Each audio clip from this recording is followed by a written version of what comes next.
Buenas tardes a todas y a todos, a la sesión 9 del curso en línea. Estamos ya en la recta final de este curso. Les agradecemos mucho. Hoy tenemos como ponente a Luis Daniel Vázquez. Él es profesor e investigador del Instituto de Investigaciones Jurídicas de la UNAM y nos va a presentar la ponencia el día de hoy, el foco en los derechos económicos, sociales y culturales.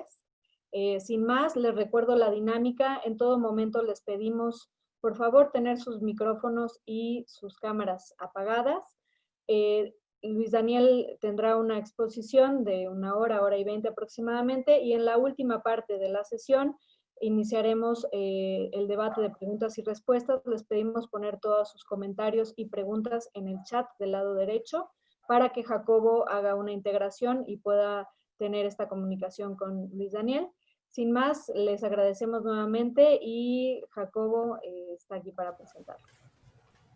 Gracias, Mariana, y gracias a todas, a todos. Luis Daniel, muchas gracias por aceptar la invitación a participar en este curso de Derechos Humanos, Democracia y Gobernabilidad en la Postpandemia. Les recuerdo que las sesiones anteriores, incluso esta y la que sigue, todas las sesiones quedarán en YouTube, en la página de la Cátedra Nelson Mandela, para quien quiera consultarlas o difundirlas posteriormente. Igualmente les recuerdo que todas las actividades del Festival El Aleph, que tuvo que ver también con estos temas, permanecerán en línea y pueden consultar las actividades del Aleph que terminó el 31 de mayo como actividad cultural de la Coordinación de Difusión Cultural, y esta como parte de la Cátedra Nelson Mandela de Derechos Humanos en las Artes. Luis Daniel, uno de los temas centrales que se está discutiendo en estos momentos de la pandemia y que evidentemente tienen que ver con la forma en que estamos abordando, se están abordando desde distintos países la pandemia y las discusiones que vendrán y las problemáticas que vendrán en los meses y años siguientes, tendrán que ver con los derechos económicos, sociales y culturales. Pues el Zoom es tuyo y de nuevo, Luis Daniel, muchas gracias. Y bueno, me pidieron que charlara un poco con ustedes sobre los derechos económicos y sociales en el marco del COVID-19. Me metí a algunas de las sesiones, en particular en las sesiones que tenían que ver con derechos humanos para no repetirnos, ¿no? Entonces, sobre todo con la de Luis, que me parece que estaba muy encaminada precisamente a qué eran los derechos humanos. Entonces voy a recuperar la historia que nos contó Luis a partir de esa sesión y voy a partir de ella para empezar a charlar con ustedes sobre la relación entre derechos económicos y sociales y culturales y el COVID-19. Entonces pensé que hiciéramos al menos 4 objetivos principales de la sesión. El primero, obviamente, que son los DESC. El segundo, vamos a platicar cómo estaban los DESC antes del COVID. En particular, pues el periodo que tuvimos de la Declaración Universal de los Derechos Humanos hasta el neoliberalismo. ¿Qué pasó con los DESC en ese proceso? Que es más o menos, bueno, obviamente de 1948 hasta 1990. Luego ya los DESC durante el COVID y finalmente qué esperaríamos de los derechos económicos y sociales después del COVID-19. Entonces, para eso, pues, bueno, les decía que voy a partir de lo que comentó Luis González en su charla. No me voy a meter muy atrás en qué son los derechos humanos. Él nos contó ya la larga historia de los derechos humanos. Incluso el problema que tenemos ahí es que los derechos humanos apelan a ciertos principios que podemos encontrar desde el desarrollo de la humanidad misma, ¿no? A principios como la libertad, como la igualdad, la solidaridad o la sororidad, la justicia. Entonces, pues todos esos principios son parte de la humanidad. Entonces es difícil pensar en dónde podemos encontrar o dónde comienza, digamos, la historia de los derechos humanos. Hay mucho debate sobre eso. Por ejemplo, hay para quien claramente la historia de los derechos humanos debiera pensar en 1789, hay quien la echa más hacia atrás a 1688-89 en Inglaterra, hay quien la echa todavía más hacia atrás, todavía en Inglaterra en el 1215. A mí me parece que en realidad esa es la historia del constitucionalismo liberal, y si bien es cierto que el liberalismo es una pata muy importante de los derechos humanos, no me parece que sean la misma historia.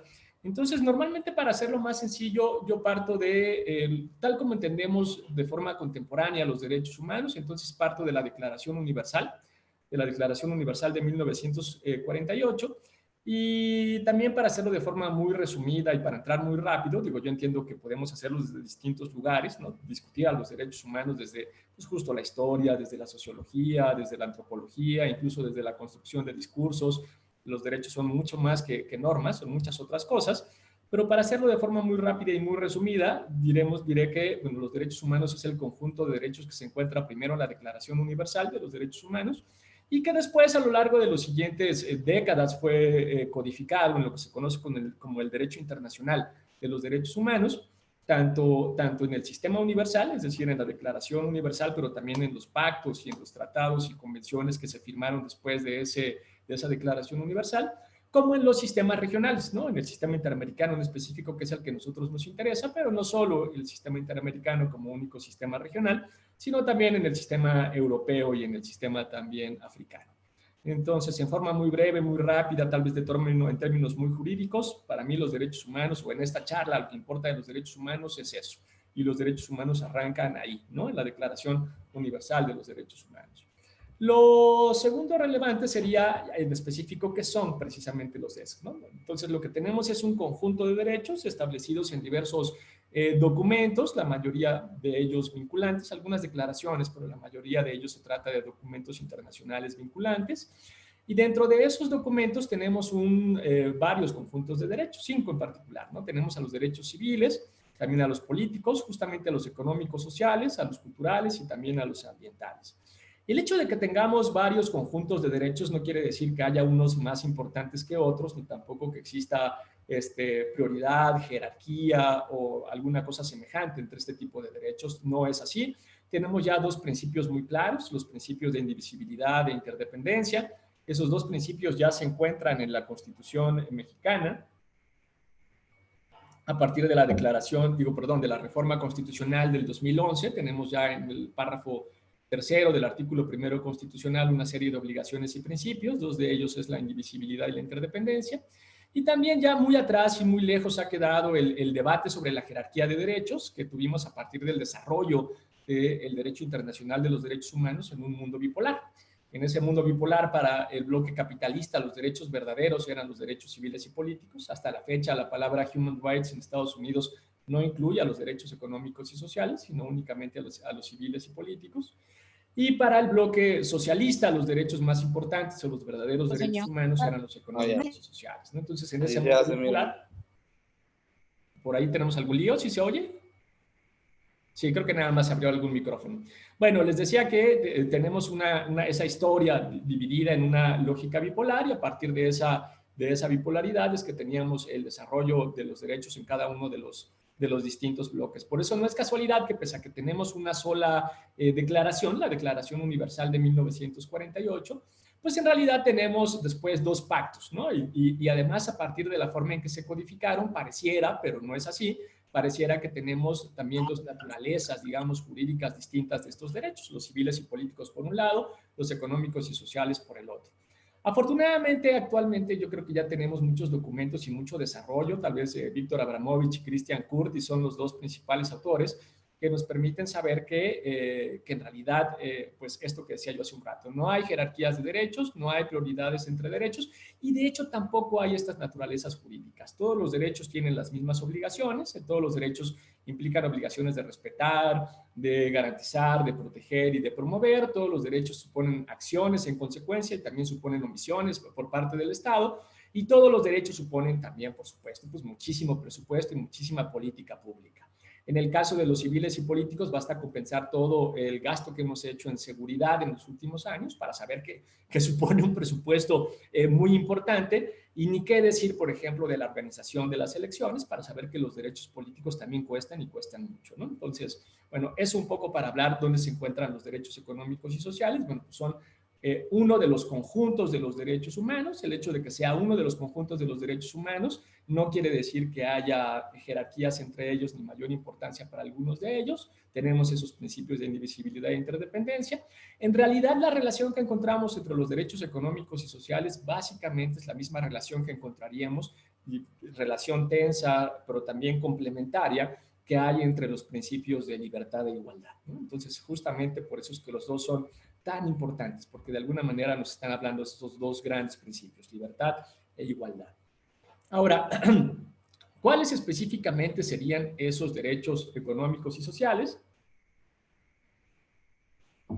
se encuentran establecidos, como decía yo, pues en los distintos documentos que integran el derecho internacional de los derechos humanos. Yo los que pongo en esta diapositiva son únicamente los que aparecen en la Declaración Universal: el derecho a la seguridad social, que es el artículo 22, a un trabajo digno y libertad sindical, que es, no lo alcanzo a ver aquí, pero debe ser el artículo 23, efectivamente el 23, al descanso y al tiempo libre, que es el artículo 24, a un nivel de vida digno, que incluye el derecho a la salud, al bienestar, al vestido, a la alimentación, la vivienda, la asistencia médica y los servicios sociales necesarios, y también el derecho a la educación. Entonces, cuando nosotros estamos pensando cuáles son específicamente los derechos económicos y sociales, bueno, pues son precisamente estos, ¿no? Creo que con eso ya no tenemos como mucho más problema, creo que con eso podemos identificarlos con mucha claridad. Voy a pasar muy rápidamente esto de qué son los derechos humanos y cuáles son específicamente los derechos económicos y sociales, para ir al segundo tema que nos interesa, que es en particular, bueno, pues cuál es su relación con el COVID, o por qué tendríamos que pensarlos en el marco del COVID-19. No sé qué hacer con esta. A ver, la voy a cerrar mejor, sí, para que no me esté dando lata, aunque no me veo y no veo a nadie, pero creo que así va a ser más sencillo. Bueno, les decía entonces que lo que tendríamos nosotros que pensar es, ¿qué onda? ¿Cuál es la relación entre los DESC y el COVID, ¿no? Entonces, la primera parte de la relación sería cómo se encontraban un poco los derechos económicos y sociales antes del COVID, en particular cuál había sido su desarrollo histórico después de 1948. La cosa muy interesante de 1948 tiene que ver con que la Declaración, la Declaración Universal, como vieron, tenía derechos civiles y políticos por un lado, pero incluía también los derechos económicos y sociales. Y en particular hay un derecho que se incluye dentro de los derechos laborales, dentro de los derechos humanos laborales, que para los abogados duros siempre ha generado muchas dudas, ¿no? Y me refiero a el derecho a vacaciones pagadas. Muchos de los abogados, incluso por cómo se encuentra establecido ese artículo, dicen, ahí tenemos un problema de técnica legislativa. Las vacaciones pagadas no pueden ser un derecho humano, ¿no? Porque pues no es un derecho universal, hay mucha gente que no necesariamente tiene trabajo, incluso para los que tienen un trabajo informal o para los que son niños y niñas, pues obviamente no tienen... no tendríamos por qué hablar como un derecho humano de las vacaciones pagadas, en fin. Incluso algunos proponen que pues, con el tiempo ese derecho va a ir quedando desplazado, como si no fuera justamente un derecho humano. Lo que no se suele entender cuando se piensa así a los derechos económicos y sociales es que la Declaración Universal y los derechos humanos en general efectivamente son, bueno, pues un documento jurídico, y en consecuencia los derechos son normas, pero son especialmente una declaración política. La Declaración Universal de los Derechos Humanos es especialmente una declaración política, es una propuesta política de organización de una nueva era a partir de pues, las desgracias que nosotros pudimos ver en la Segunda Guerra Mundial, ¿no? Y sobre todo en particular del genocidio cometido por el régimen nazi. Entonces, en buena medida la integración de los DESC en específico dentro de la Declaración Universal nos está hablando de una forma de organización estatal, de una forma de organización político y económica. Por eso hace sentido que derechos que en términos jurídicos podrían hacer agua, en términos políticos están ahí, ¿no? Como justamente el derecho a las vacaciones pagadas, porque lo que nos están proponiendo es un equilibrio político-económico dentro de ese documento universal, ¿no? Entonces, por ejemplo, algo que nos dice, o que de lo que nos habla esa Declaración Universal y los derechos económicos y sociales en ella incluidos, es de cierto orden en la distribución político-económica. Y fíjense que aquí hay una cosa bien interesante. Si ustedes se preguntan si la Declaración Universal es socialista o es capitalista, en realidad es cualquiera de las dos, porque no trata con precisión el tipo de propiedad en particular de los medios de producción. No dice nada con respecto a eso, ¿no? Bueno, claro, en buena medida no dice nada con respecto a eso, porque si no, pues los países capitalistas, o en su caso los socialistas, no la hubieran firmado. Entonces, hay una indiferencia sobre la propiedad de los medios de producción, en consecuencia, cabe cualquier tipo de régimen económico, cabe tanto un régimen capitalista como uno socialista. Pero pese a que quepan cualquiera de esos dos tipos de regímenes económicos, al mismo tiempo sí establece pautas mínimas de distribución política económica. Y esas pautas mínimas son precisamente estos derechos económicos y sociales, ¿no? Lo que nos está diciendo es, tú puedes organizar tu economía como tú quieras, pero hay cosas mínimas que tienes que hacer, que tienes que garantizar. Y esos elementos mínimos son, bueno, los derechos que nosotros vimos hace un rato, los derechos del trabajo, los derechos a la salud, al vestido, a la alimentación, a la vivienda, a la educación, etcétera, etcétera. En consecuencia, de alguna manera, también nos está estableciendo restricciones al derecho a la propiedad. Se vale que tengas la propiedad privada de los medios de producción, pero tienes que establecer restricciones en particular en lo que tiene que ver con concentración de la riqueza, porque tienes que generar ciertas pautas mínimas de distribución, ¿no? Nos está dando también una guía muy particular. Y en consecuencia, para que eso suceda, otra de las pautas que nos está estableciendo pues es que se requiere un Estado fuerte y abiertamente intervencionista, ¿no? No se puede generar este control, digamos, del capitalismo por un lado y este proceso de redistribución por el otro lado si no tienes un Estado fuerte e intervencionista. Entonces, en realidad, si se dan cuenta, la firma de la declaración es, entre otras cosas, la victoria de la socialdemocracia. Y eso se puede entender precisamente en el marco de 1948, porque más allá de la Segunda Guerra Mundial, en Europa lo que se venían dando eran pues, un montón de otras disputas que justamente giraban en torno a pues, la organización política y económica, disputas que se venían dando, por cierto, desde el siglo XIX, durante todo el siglo XIX, en los 3 ciclos revolucionarios que tuvimos en el siglo XIX, 1830, 1848 y después 1870. En buena medida son estas disputas político-económicas las que nos encontramos, y la declaración toma partido a favor de una organización estatal socialdemócrata. Claro, desde una lógica normativa, lo que muchos de nosotros podríamos preguntarnos es si qué tanto de eso se hizo realidad, lamentablemente no tanto como nos gustara, ¿no? De hecho, si lo pensamos incluso en términos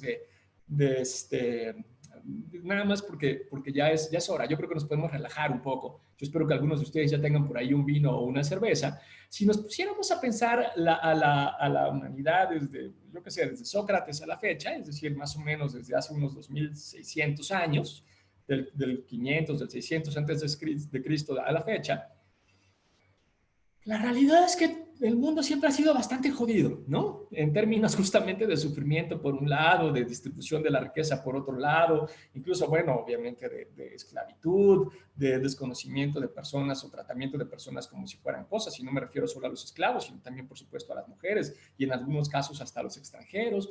Entonces, si queremos pensar en qué momento el Estado se acercó un poquito a lo que establece la Declaración Universal, pues habrá sido precisamente unos 30, tal vez 40 años y solamente en una parte muy específica del mundo, que es esa zona de Europa, en particular en el norte de Europa, ¿no? Pero en general, pues el mundo siempre ha sido más o menos un desastre. Digo, para que lo pensemos en una de esas, los equivocados somos nosotros.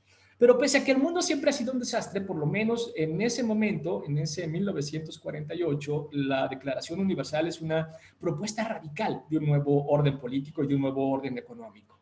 Y le podemos decir propuesta radical porque en realidad va en contra de cómo se encontraban estructuradas en ese momento tanto las esferas políticas como las económicas e inclusive las sociales. Entonces, uno de los elementos centrales, por ejemplo, es el fuerte énfasis en la igualdad y la no discriminación en todas las esferas. Es decir, no solamente en las esferas públicas, sino también incluso en las esferas privadas y hasta en las íntimas. Se podrán imaginar que esto a Estados Unidos mucho no les gustó, ¿no? Porque pues ellos se encontraban en ese momento con una, si bien ya habían abolido la esclavitud, pues obviamente, bueno, y ahora lo vemos hasta la fecha, eran una sociedad profundamente racista y de hecho estaban casi por explotar más o menos en 1955, es que arranca el movimiento por los derechos civiles en Estados Unidos. Entonces, en ese sentido es una apuesta fuerte, ¿no? A una nueva organización política y social con la igualdad y la no discriminación.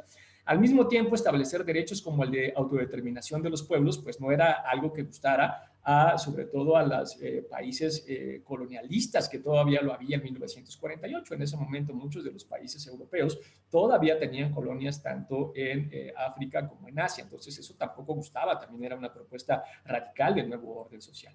Y finalmente, pues por la fuerte restricción sobre la propiedad y la distribución. Entonces, dos ideas fuerza que quiero que se queden acá. La primera es la Declaración Universal y los derechos humanos en general sí son normas y en consecuencia son un orden jurídico, pero son también una apuesta política. Y esa apuesta política es especialmente ganada por la socialdemocracia. Ahora, ¿qué sucedió casi 40 años después? Bueno, lo que sucedió fue la crisis de la década de los 80 y una fuerte regresión neoliberal. Aquí la verdad que me iba a tomar algo de tiempo en explicar esta regresión neoliberal porque pues estamos en momento de crisis, entonces para pensar otras crisis que nos habían tratado bastante mal, pero lo voy a hacer mucho más rápido porque según yo tenía mucho tiempo para hablar, pero en realidad ya me eché 20 minutos.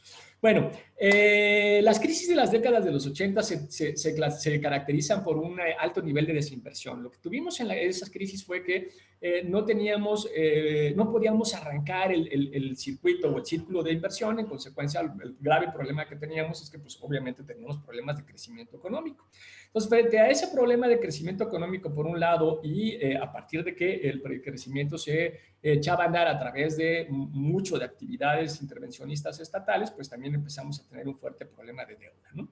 Fue el problema de desinversión, el problema de deuda se dio especialmente, pues obviamente en las zonas de tercer mundo. América Latina es el caso más claro, pero no sucedió solamente en América Latina. Pero la crisis de desinversión sucedió incluso en Europa, ¿no? Ahí también tuvieron problemas para arrancar sus ciclos de inversión. Entonces, la pregunta es cómo arrancamos esos ciclos de inversión, y por eso es que ahí se establecieron medidas procíclicas, porque la idea era, para América Latina en específico, que la crisis lograra, la idea es que había una fuerte distorsión de precios y salarios, ¿no? Esa era la idea central. Entonces, para poder solucionar esa fuerte distorsión de precios y salarios, lo que necesitas son medidas procíclicas, es decir, dejar que la crisis pase por encima, incluso profundizarla si es necesario, para borrar con todos los precios, para borrar con todos los salarios y para volver a establecer precios y salarios como en una nueva jugada, en un nuevo saque, como si tiraras las piezas del ajedrez y volvieras a comenzar un juego de ajedrez, ¿no? Entonces, esa es un poco la lógica de las medidas procíclicas. Claro, la consecuencia de eso, se podrán imaginar, es una fuerte concentración de la riqueza, un alto nivel de desigualdad y un alto nivel de pobreza. Estas consecuencias fueron buscadas, no es casualidad, ese era el objetivo, porque en la medida que generabas fuertes procesos de concentración, lo que ibas a tener con esa concentración es justamente reiniciar el ciclo de inversión. Y a partir del reinicio de ese ciclo de inversión, esto que se conoce como el chorreo, ¿no? Que se empezaran a generar nuevos empleos, que se empezaran a distribuir salarios y que eso se hiciera con base a partir de una lógica de chorreo, pero con las variables económicas que ya se encontraran de forma transparentadas, porque pues, justamente barrías con las lógicas hiperinflacionarias. Hiperinflacionario significaba, por ejemplo, en Argentina tener tasas de la inflación de 2.000% en 1989 y de 3.000% en 1990. Yo no sé si se pueden imaginar, en México en nuestro peor año tuvimos más o menos 200% de tasa de inflación en nuestro primer año. Entonces no sé si se pueden imaginar lo que significa tener una tasa inflacionaria de 2.000%, pero yo fui a hacer, estuve haciendo trabajo de campo en Argentina, no en esos años porque era una locura, ¿no? Pero sí algunos años después. Y tener una tasa de 2.000% significaba que en la mañana etiquetaban en los supermercados y en la tarde reetiquetaban de nuevo. De tal forma que si tú ibas en la mañana y luego regresabas en la tarde, la misma lata de atún te costaba más caro ese mismo día, ¿no? Te costaba más caro en la tarde. Significaba, por ejemplo, que cuando salías del trabajo, pues gastabas todo el dinero que tenías en el supermercado o en comprar las cosas necesarias, porque al día siguiente tu salario iba a rendir bastante menos, ¿no? Entonces lo gastaban desde el primer día. Obviamente había cosas que no podías comprar, como por ejemplo el pan, ¿no? O en general los perecederos, porque pues, si comprabas pan para toda la semana, el tercer día tu pan ya estaba duro. Entonces, esa generación de madres y de padres aprendieron a hacer pan, porque lo que compraban así eran las cajas de huevo, las cajas de harina, las cajas de leche y hacían el pan en casa. Entonces cambiaba incluso la lógica interna, ¿no? Olvídense de cualquier idea de crédito. Era imposible tener ninguna idea de crédito porque la tasa se disparaba. Las tasas de crédito, por ejemplo, hoy las tasas más o menos eran el 18, 20, 30% en los créditos hipotecarios. Una tasa en esa época se te podía ir al 4.000, 5.000%. Pues es imposible pensar en hacer absolutamente nada en términos de crédito. Y así vivieron durante 4 años. Entonces, eso era lo que significaba crisis con esas tendencias hiperinflacionarias. Cuando por fin entendí lo que significaba, por ejemplo, tendencia hiperinflacionaria en Argentina, que les decía la tasa era de 2.000, 3.000%, me fui a dar una vuelta por Bolivia. En los peores años de Bolivia, que también fue en la década de los 80, la inflación se fue a 20.000 y 30.000%. O sea, era imposible, básicamente imposible vivir. En ese contexto se podrán imaginar, bueno, es donde se da, como lo saben, no voy a profundizar en esto, la privatización de lo público. México no sufrió de tanta privatización como sucedió en otros países de Sudamérica, que vendieron absolutamente todo, ¿no? Absolutamente todo se vendió, aguas, el metro, la luz, todo, absolutamente todo se vendió, ¿no? Se privatiza lo público. En esos contextos de muchísima restricción, pues tenemos un fuerte nivel de desinversión en los servicios públicos, Y bueno, lo que decía yo hace un rato, pues en ese contexto de que el salario cueste cada vez menos, porque lo que haces con una tasa hiperinflacionaria es que tu poder adquisitivo pierde obviamente muchísima fuerza, ¿no? Pues lo que tienes ahí es un fuerte nivel de aumento de la pobreza y también un fuerte nivel de desigualdad. Tal vez lo que sí vale la pena platicar, porque tiene que ver con los derechos económicos y sociales, es cuál era la lógica de bienestar que se gestaba en esa planificación. En esa planificación, ¿no? Nosotros nos hicimos famosos, México en particular, porque nosotros inventamos este plan, lo inventamos en 1990 y se perfeccionó en 1992, el de las transferencias condicionadas. Entonces, se acuerdan que pues, la idea es que identificas primero a la población que se encuentra en pobreza extrema, a esa población en particular le haces una transferencia, pero la transferencia tiene una condición, y la condición es que los niños y niñas que se encuentran dentro de la familia a la que se le está dando la transferencia, la familia tiene que verificar, en particular la mamá, este es un problema, ¿no? Porque obviamente pues, refuerza los estereotipos de género. Pero la mamá tenía el dinero, se le daba a las mujeres y la mamá tenía que comprobar que los niños estaban yendo a la escuela y que además estaban yendo a revisiones médicas periódicas. Entonces, la idea en realidad, la idea de este programa no era combatir la pobreza por el dinero que se les daba, porque en realidad era muy poco dinero, sino más bien lo que se esperaba era romper la brecha intergeneracional de la pobreza. Es decir, lo que se esperaba es que a la vuelta de los años, los niños y niñas de esa familia, en la medida que se les obligaba a quedarse en la escuela y al mismo tiempo ir a revisiones periódicas de salud, se esperaba que al paso de los años se convirtieran en personas que tuvieran más años de escolaridad que sus padres y que fueran más saludables que sus padres. Y en consecuencia, claro, la expectativa que se encontraba detrás es que México iba a crecer al 5% durante los siguientes 25 años. La expectativa que se encontraba detrás es que siendo adultos con mayor escolaridad y más saludables, iban a encontrar mejores empleos con mejores salarios y se iba a romper la brecha generacional de la pobreza. Entonces es bien interesante, lo inventamos nosotros, es un desastre porque lo inventó México y lo copió toda América Latina, los programas de transferencias condicionadas. Y una buena noticia, digamos, de que nosotros hayamos iniciado es que han pasado tantos años que ya tenemos 2 generaciones de los que arrancaron con ese programa, que ya obviamente hoy son adultos que están en búsqueda dentro del mercado laboral, que son parte de la población económicamente activa. Y en consecuencia ya podemos hacer una evaluación tanto de resultados como de impacto, ¿no? Y estos pues se podrán imaginar, derecho a la salud, derecho a la educación, pues son derechos económicos y sociales, y son los pocos derechos económicos y sociales que fueron recuperados en las crisis de las décadas de los 80 para tratar de implementarlos de esta manera en particular. ¿Qué fue lo que sucedió? El programa tuvo resultados.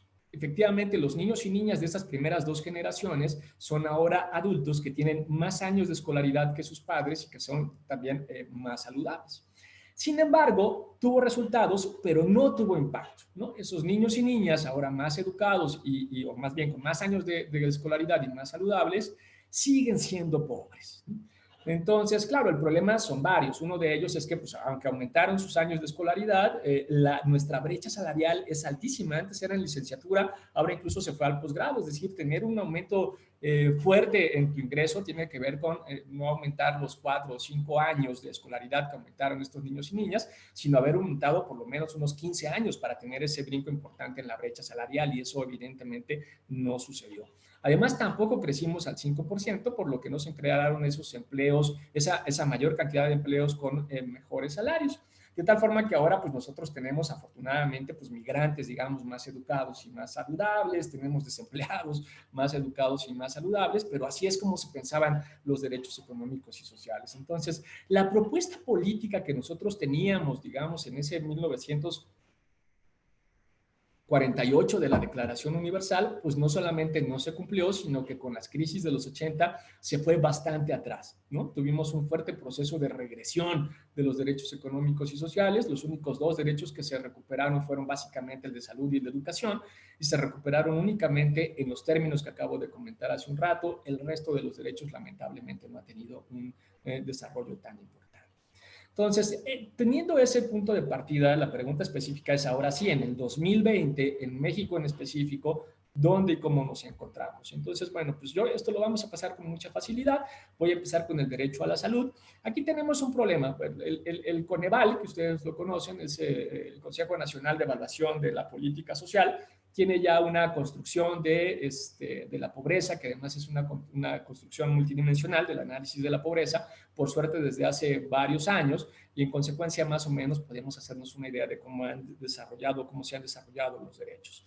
La tal vez mala noticia es que en el grueso de los derechos, en salud en particular, no medimos todos los elementos que integran el derecho, medimos únicamente el acceso.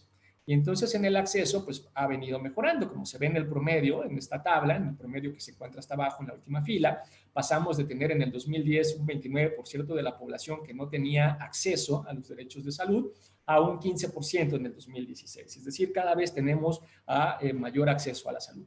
Claro, ¿cuál es el problema? Que esta cifra no nos habla nada de la calidad, ¿no? El derecho a la educación tiene múltiples obligaciones, el acceso es solamente una de ellas, pero no nos dice nada sobre disponibilidad, no nos dice tampoco nada sobre calidad, no nos dice nada sobre aceptabilidad, ¿no? Pero al menos en el acceso las cosas fueron mejorando y esto es importante.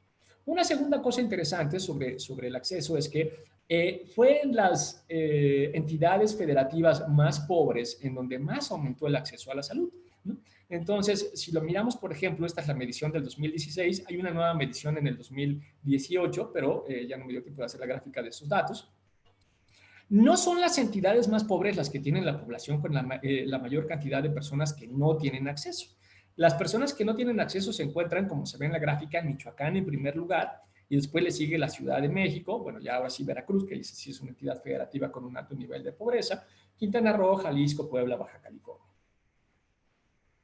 Le sigue Oaxaca, ¿no? Que todavía se encuentra incluso por arriba del promedio, pero si buscamos a Chiapas o si buscamos a Guerrero, ¿no?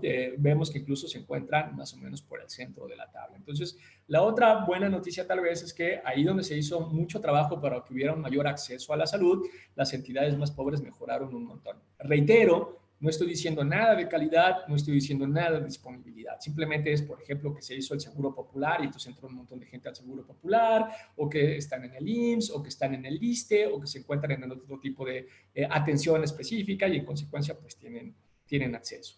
La segunda cosa interesante para mirar, ya no solamente para la salud, sino para los derechos económicos y sociales en general, es cómo mide el Coneval la pobreza.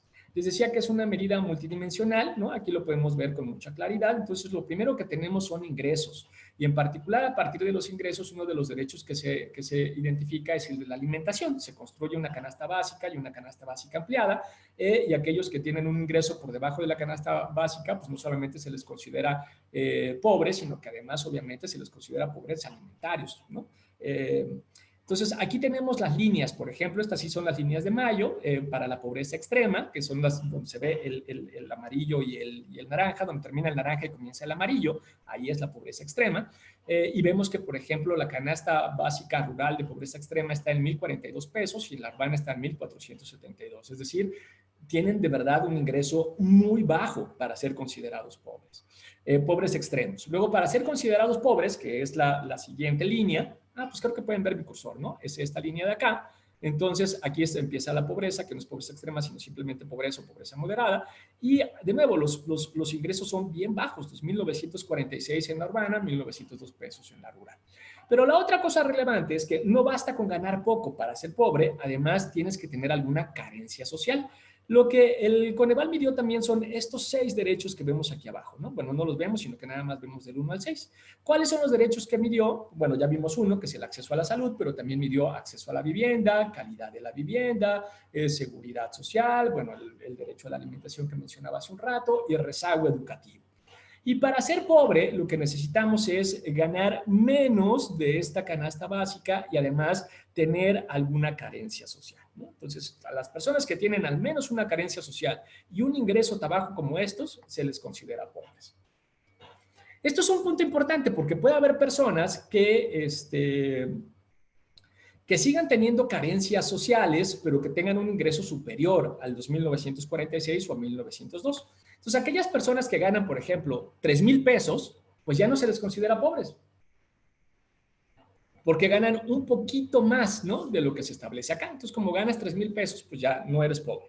Pero obviamente se podrán imaginar que siendo pobre y ganando, ganando 3,000 pesos, pues vas a tener seguramente alguna carencia social. Probablemente no tienes acceso a la vivienda o acceso a la salud o tienes rezago educativo, ¿no? Entonces a esa población se le considera población vulnerable por carencias sociales, que son estos de aquí, ¿no?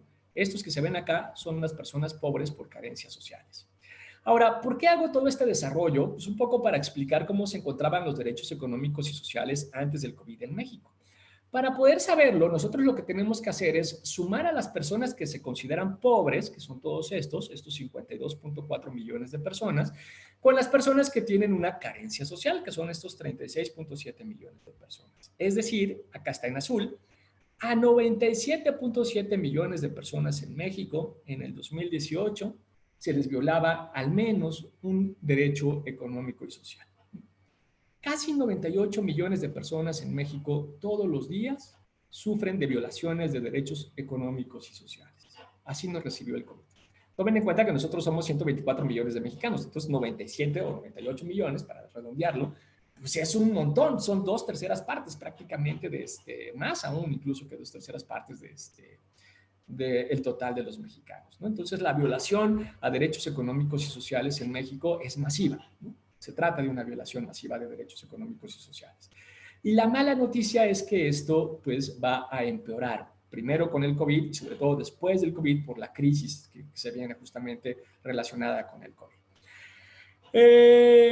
Los otros dos elementos que vale la pena recuperar sobre derechos económicos y sociales es que, bueno, nuestro sistema de salud es un sistema profundamente fragmentado. Yo ya les mencioné algunos de los elementos que integran ese sistema de salud, ¿no? El IMSS, el ISSSTE, el sector salud, pero el sector salud además federal con los 32 sectores locales. Pero además tenemos también sectores especializados, más bien no especializados, sino para grupos en específico, como puede ser, por ejemplo, el sistema de salud para los trabajadores petroleros o el sistema de salud para las Fuerzas Armadas. Entonces, lo que quiero decir es que no tenemos un sistema universal de salud, sino lamentablemente tenemos un sistema profundamente fragmentado. Si a eso le sumamos los trabajadores, tanto públicos como, bueno, me refiero gubernamentales como privados, que tienen dentro de sus prestaciones el seguro médico, bueno, pues ahí tenemos todavía más de este proceso de fragmentación del sistema de salud y en consecuencia, aunque tengamos un número muy importante de personas que acceden actualmente al sistema de salud, pues acceden a distintos servicios, me refiero a la distintas calidad de los servicios de ese sistema tan fragmentado. Una de las tareas pendientes desde hace muchos años para México en particular es cómo universalizamos este sistema tan fragmentado de salud. Y la otra cosa que, bueno, las otras dos cosas que vale la pena mencionar es la diferencia que tenemos entre nuestros trabajadores formales e informales. En México el 55% de la población económicamente activa se encuentra en trabajos informales, que son los que más están sufriendo en este momento de desempleo, ¿no? Hoy tuvimos la nota de que se quedaron 12 millones de personas sin empleo en el mes de abril. Bueno, esos 12 millones, el grueso trabaja precisamente en la informalidad y en la medida que tenemos confinamiento que separa la lógica cotidiana, pues son los que están sufriendo de desempleo y de falta de ingresos, ¿no? Y aparte también los impactos diferenciados de la información, ¿no? Es decir, no es casualidad también que en las zonas conurbadas de la Ciudad de México es donde estamos teniendo mucho de los mayores niveles de impacto del COVID, entre otras cosas porque pues, también tenemos ahí diferencias de información respecto de qué es el COVID, de si es cierto o no es cierto que existe, de cómo tendríamos que cuidarnos. Entonces, más o menos así es que nos recibe el COVID. Luego, la segunda cosa importante, ¿qué tendríamos que hacer en el marco del COVID? Es decir, en este momento que nos encontramos con el COVID encima. Bueno, lo primero y lo más importante, pues por supuesto, garantizar el derecho a la salud. Entonces, la primera anotación con respecto al derecho a la salud es que el 72.8% del total de personas ocupadas en los sistemas de salud, esta es una cifra para América Latina, ¿eh? Para América Latina el 72%, casi el 73% del personal son mujeres. Y además son mujeres con trabajos precarios. Se les suele pagar muy poco, aunque están contratadas en un sistema que se supone que es formal, como el sistema de salud. En consecuencia, ahí tenemos un primer grupo que se encuentra en mayor situación de vulnerabilidad con respecto a la posibilidad de ser contagiadas por COVID, ¿no? Se trata precisamente de mujeres que son el grueso de las que trabajan en el sistema de salud. Segunda cosa muy importante del sistema de salud, en este caso, pues por supuesto, acceso y calidad, ¿no? De aquí la importancia de aplanar la curva. No voy a abundar mucho más en esto porque ya el subsecretario Hugo López-Gatell nos lo dice todos los días, pero la idea central del confinamiento, de todos estos procesos, es administrar la enfermedad, y la idea central de administrar la enfermedad o la epidemia es evitar que se que colapsaran los servicios de salud, que la persona cuando lo necesite pueda acceder primero a una cama, ¿no? Las camas calientes son insuficientes, sobre todo porque además vino en época precisamente de influenza, y en caso de que sea necesario incluso a un ventilador, ¿no? Una de las cosas muy interesantes y muy discutibles, por ejemplo, fue el código de bioética que se discutió en estos días para poder determinar en caso de que efectivamente colapsaran, cosa que por suerte no ha sucedido, los sistemas de salud, las reglas para determinar a quién sí le das un ventilador y a quién no, cosa que es durísima, como podrán imaginarse, ¿no? Y la tercera cosa en materia de salud que se convierte en algo muy importante es el manejo de residuos hospitalarios, ¿no? En materia de salud también tendríamos que tener una discusión en el marco del COVID sobre qué se va a hacer con esos residuos hospitalarios. La segunda discusión relacionada con el COVID-19 tiene que ver con pues, las pautas del confinamiento, y en ese sentido, considerando, como les decía ya hace un rato, que en México tenemos casi 97.7 millones de personas en condiciones de pobreza o vulnerabilidad social, y que el 55% del PEA es informal, pues el hecho de que las medidas fueran, del que el confinamiento fuera voluntario fue una buena idea, ¿no? Porque tenemos que garantizar que aquellas personas que tienen que salir todos los días a trabajar para conseguir un ingreso puedan hacerlo, porque como el resto de los derechos relevantes, como veíamos en el neoliberalismo, no fueron recuperados, no fue recuperado el derecho a la alimentación, el derecho a la vivienda, el derecho al vestido, pues en este momento no tenemos un andamiaje lo suficientemente sólido en términos estatales para poder garantizar esos derechos. Entonces, ¿cómo se garantizan esos derechos? En el mercado. Y si no sales a trabajar, pues no tienes para comer, ¿no? Entonces, bueno, en principio fue una buena medida que el confinamiento fuera voluntario. Pese a ello, sí tenemos que pensar qué es lo que vamos a hacer en particular, sobre todo para garantizar que las personas en el marco del COVID, aquellas en específico que se quedaron sin trabajo o que vieron fuertemente disminuidos sus ingresos, pues no pierdan su derecho a la vivienda. Entonces, por ejemplo, tenemos que pensar refugios para las personas que de hecho ya se encuentran en situación de calle. Y además no puede ser cualquier refugio, sino que tiene que ser un refugio que tenga las características necesarias para evitar contagios masivos en el marco del COVID.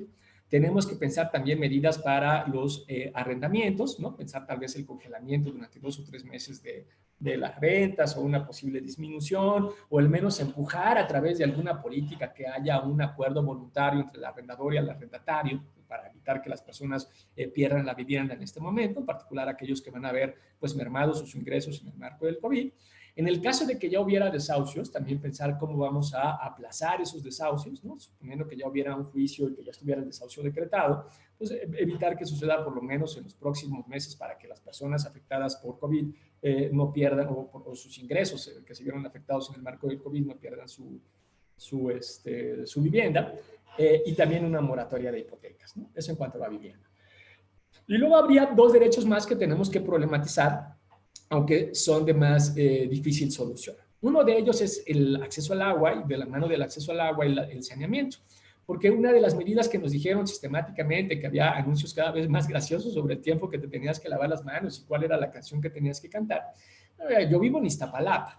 Ya quiero ver que nos vengan a decir a nosotros en Iztapalapa, lávate las manos, güey, no hay agua, ¿con qué chingados me voy a lavar las manos cada hora, ¿no?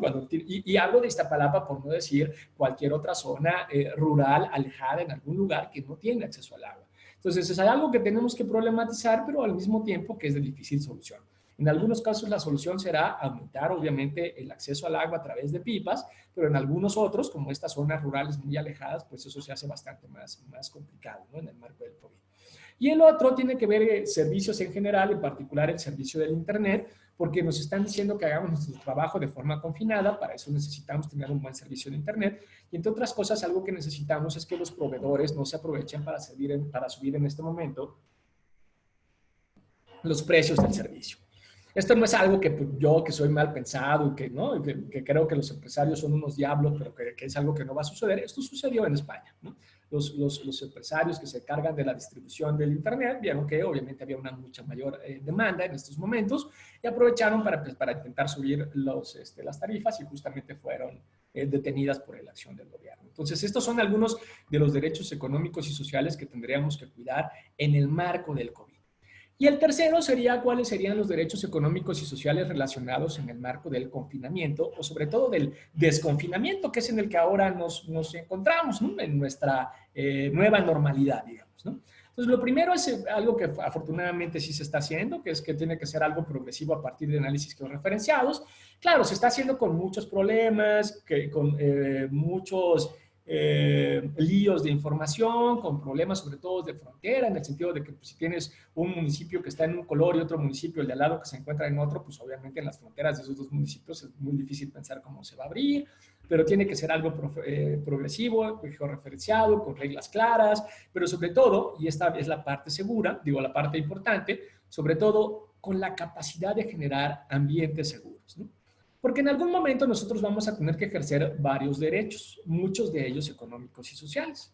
Vamos a ejercer el derecho al trabajo, vamos a ejercer el derecho a la educación, vamos a ejercer el derecho al libre esparcimiento y vamos a ejercer también pues, un derecho básico en materia civil, que es el derecho a la libertad de tránsito. Entonces, la parte muy importante en este caso es cómo vamos a ejercer esos derechos económicos y sociales en el marco del desconfinamiento o de la nueva normalidad, generando ambientes seguros, ¿no? Entonces, es algo ahí también que es una de las responsabilidades estatales muy importantes en las semanas por venir y en realidad eso lo estamos viviendo ya, ¿no? Lo estamos viviendo desde este momento. Sin embargo, la parte verdaderamente trágica con relación al COVID y los derechos económicos y sociales no tienen que ver con el COVID en particular, sino con la crisis que se nos viene, ¿no? Que de esa, bueno, pues ya hemos hablado, bueno, ya hemos escuchado un montón. Entonces vamos a empezar con los datos de la CEPAL, ¿no? Algunas de las cosas que tenemos, en específico en América Latina, las cosas ya estaban mal, ¿no? Teníamos un 2018 con 185 millones de pobres en América Latina, un 2019 con 191 millones de pobres en América Latina, y ahora se espera que para el 2000 esto aumente a 214 millones 700 mil pobres en América Latina. Pobres en general, no pobres extremos. Entonces, en Argentina, o sea, más bien el país que más va a incrementar sus pobres será Argentina, que será un 5.9%, pero en cambio esperamos que América Latina tenga 83 millones 400 mil pobres extremos. Y el país que más va a incrementar la pobreza extrema es precisamente México, con 4.8%. Entonces, supongo que si se alcanza a verlo, bueno, lo que estamos en las computadoras es que pueden acercar un poco la nariz a la pantalla, si se alcanza a mirar. Estos son los escenarios tanto de pobreza extrema como de pobreza que está calculando la CEPAL para este año. Si van a la última fila es el promedio de América Latina, ¿no? Entonces, el nivel, por ejemplo, de pobreza extrema en el 2019 era de 11%, ¿no? El escenario alto era de 14%, es decir, se esperaba que termináramos con 3 puntos de alzada. Y en el caso de pobreza en particular era de 30% de la población, esperamos que termine 2020 con un 35%, ¿no? Entonces eso sería más o menos en el promedio de América Latina. Tal vez si queremos mirar un poco las buenas y las malas noticias para América Latina, la buena noticia es la fila inmediata superior a la última, que es Uruguay, en donde pues todos queremos irnos a vivir a Uruguay, ¿no? Pues, si vemos su pobreza extrema es prácticamente nula y la pobreza que tienen es muy bajita, aún así casi se va a duplicar, ¿no? Su pobreza va a pasar de 2.9 en el 2019, en el peor de los casos, a 5.7 para finales del 2020, ¿no? Entonces casi se duplica. Y los peores países en cuanto a los mayores o los más altos niveles de pobreza, bueno, son Guatemala, Honduras y México, que están justo en el centro de la tabla. Y bueno, ya veíamos que México va a crecer mucho su pobreza extrema, también va a crecer mucho su pobreza en particular, ¿no? Aunque quien más va a crecer es Argentina para quedarse en el peor de los escenarios con un 35% de la población en condiciones de pobreza. ¿Qué significa quedar en condiciones de pobreza? Lo que veíamos hace un rato cuando veíamos como el Coneval mide la pobreza. Significa violaciones sistemáticas a muchos derechos económicos y sociales, ¿no? Al derecho a la alimentación, al derecho a la salud, muchas veces al derecho a la vivienda en cuanto a la calidad de la vivienda, obviamente al libre esparcimiento, seguramente van a tener trabajos que no van a tener las condiciones de calidad que se establecen como trabajos formales. En fin, el gran problema es que pobreza lo que significa es múltiples violaciones a derechos económicos y sociales. En particular, ¿qué es lo que le espera a México? Bueno, a México le espera una caída que ahora se encuentra incluso pronosticada un poco más cercano a 8 puntos del PIB. Lo que eso significa es, bueno, el Coneval lo que está esperando con una caída de ese tamaño es que la pobreza por ingreso pueda aumentar hasta 7.9%. La pobreza por ingreso es la peor de las pobrezas. Veíamos hace un rato que tiene que ver, por un lado, con la pobreza alimentaria, pero no solamente eso, sino que tiene que ver también con personas que en realidad sí tienen trabajo y a veces tienen jornadas de trabajo de 8, 10 o 12 horas y teniendo trabajo con jornadas completas, no les alcanza lo que ganan para comer. Entonces es la peor de las pobrezas, ¿no? Porque en realidad no es que no tengas trabajo o que trabajes poco tiempo, sino que tu trabajo no tiene el salario suficiente, no te rinde el salario suficiente para comer. Por eso digo que es la peor de las pobrezas. Entonces, bajo este criterio, 9.8 millones de personas pueden caer en pobreza alimentaria. La pobreza extrema puede aumentar hasta 10.7 millones de personas, ¿no? Tendríamos en total 45.8 millones por ciento de las personas podrían tener un salario inferior a la canasta básica, que es lo que se conoce como pobreza laboral.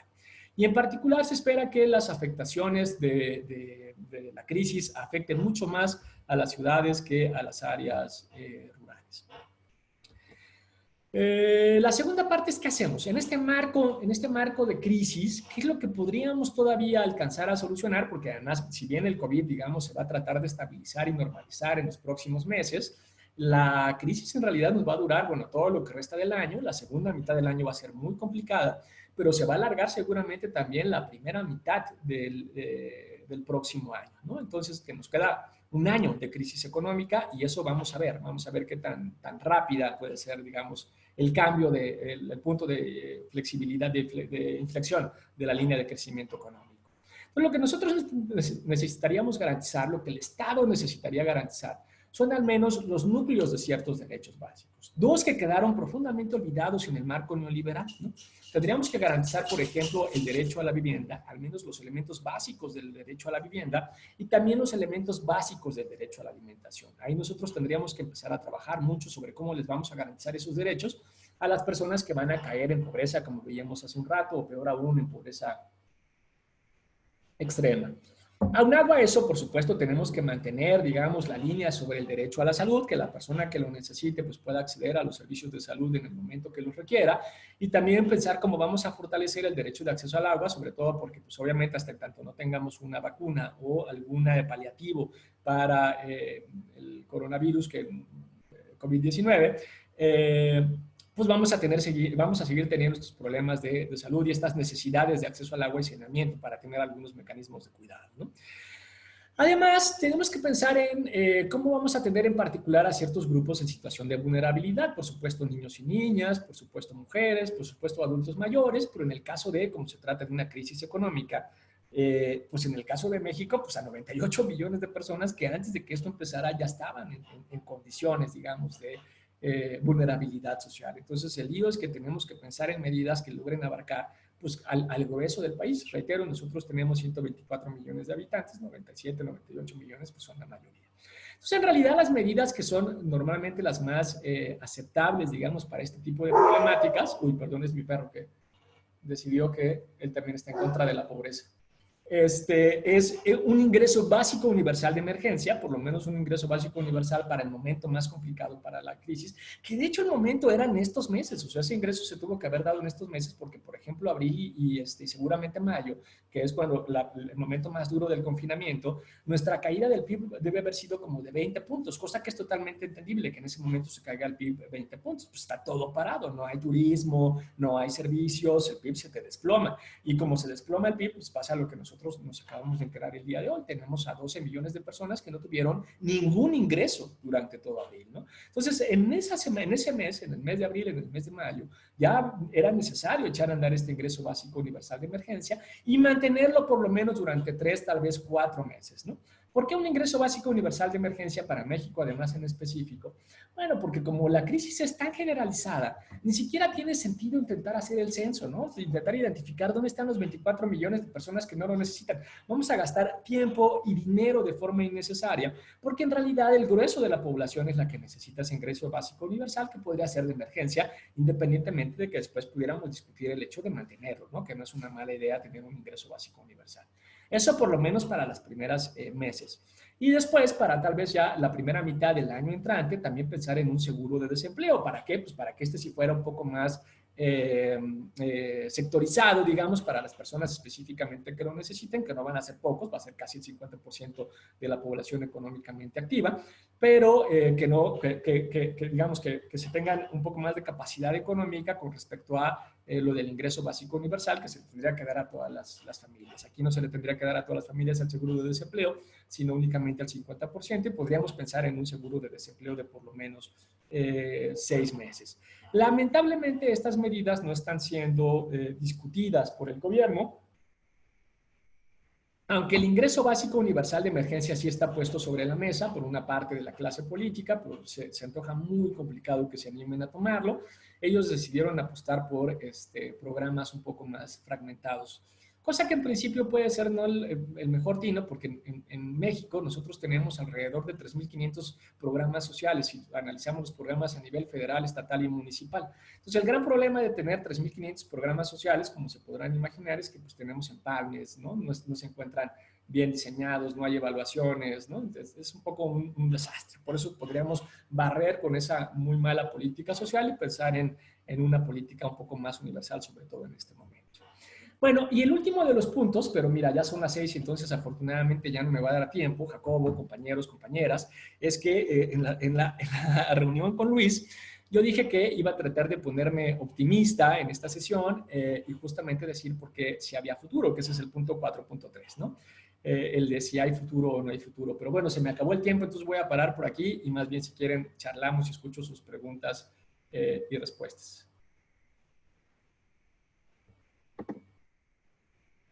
Bueno, Luis Daniel, muchas gracias. De hecho, la primera pregunta es si hay futuro o no.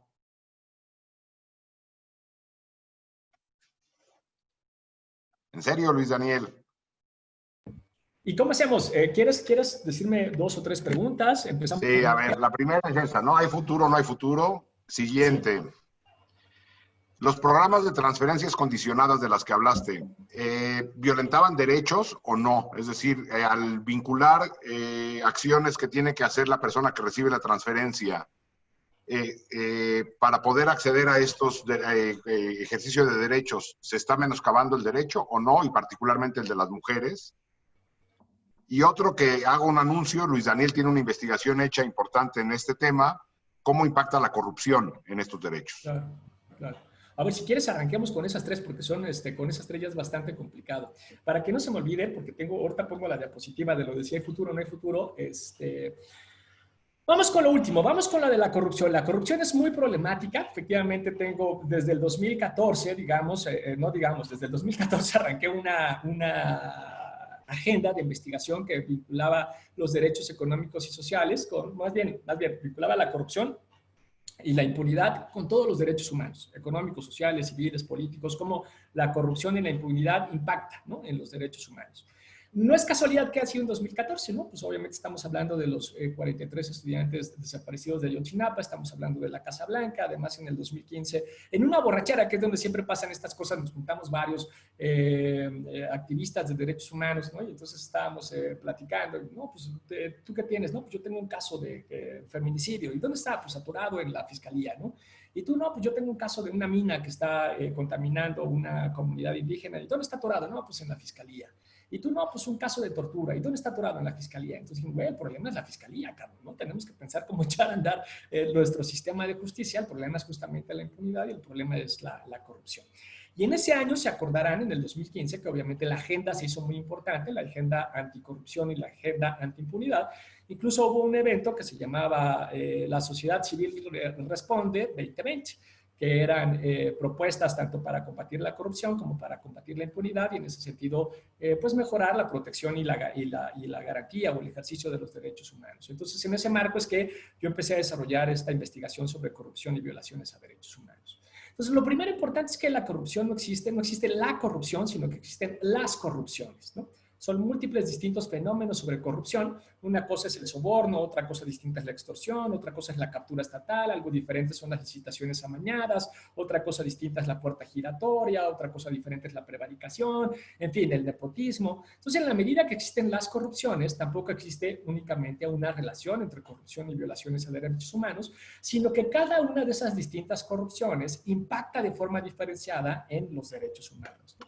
Entonces, voy a dar nada más algunos ejemplos y si quieren por ahí les puedo compartir el libro que justamente se llama Corrupción y Derechos Humanos, salió en Peter Lang. Pero, por ejemplo, cuando a una persona, ¿no?, que en principio reúne las características para un programa de dotación de leche o para una beca escolar o, en fin, para cualquier otro derecho, para un crédito para la vivienda, para cualquier otro derecho económico o social que ustedes se imaginen, la persona reúne las características y cuando se acerca a hacer la solicitud le piden dinero para ejercer el derecho, pues ahí tenemos abiertamente una extorsión. Y además muchas veces estas personas pues no van a poder no pagarlo porque pues necesitan la vivienda o necesitan ¿no?, poner a sus niños en la escuela o necesitan la leche a precios mejores, ¿no? Entonces les conviene pagarlo. Entonces ahí obviamente lo que tenemos es que el acto de corrupción, la extorsión, está limitando un derecho económico y social. Odio hablar de estas cosas, pero esto tiene un impacto diferenciado cuando además se trata de mujeres, en particular de mujeres pobres. Imagínense ustedes que llega el personal de la Comisión Federal de Electricidad que va a cortar la luz porque no han pagado la luz en determinado tiempo. La señora le dice, oigan, no sean así, no me corten la luz, ¿no? Yo la necesito porque pues, además algo de lo que trabajo, yo qué sé, en fin, para cualquier cosa. Y lo que le piden es una extorsión y la señora no puede pagar la extorsión porque pues, por algo no ha pagado la luz, ¿no? No tiene dinero para pagar una extorsión. Y entonces lo que le piden son favores sexuales.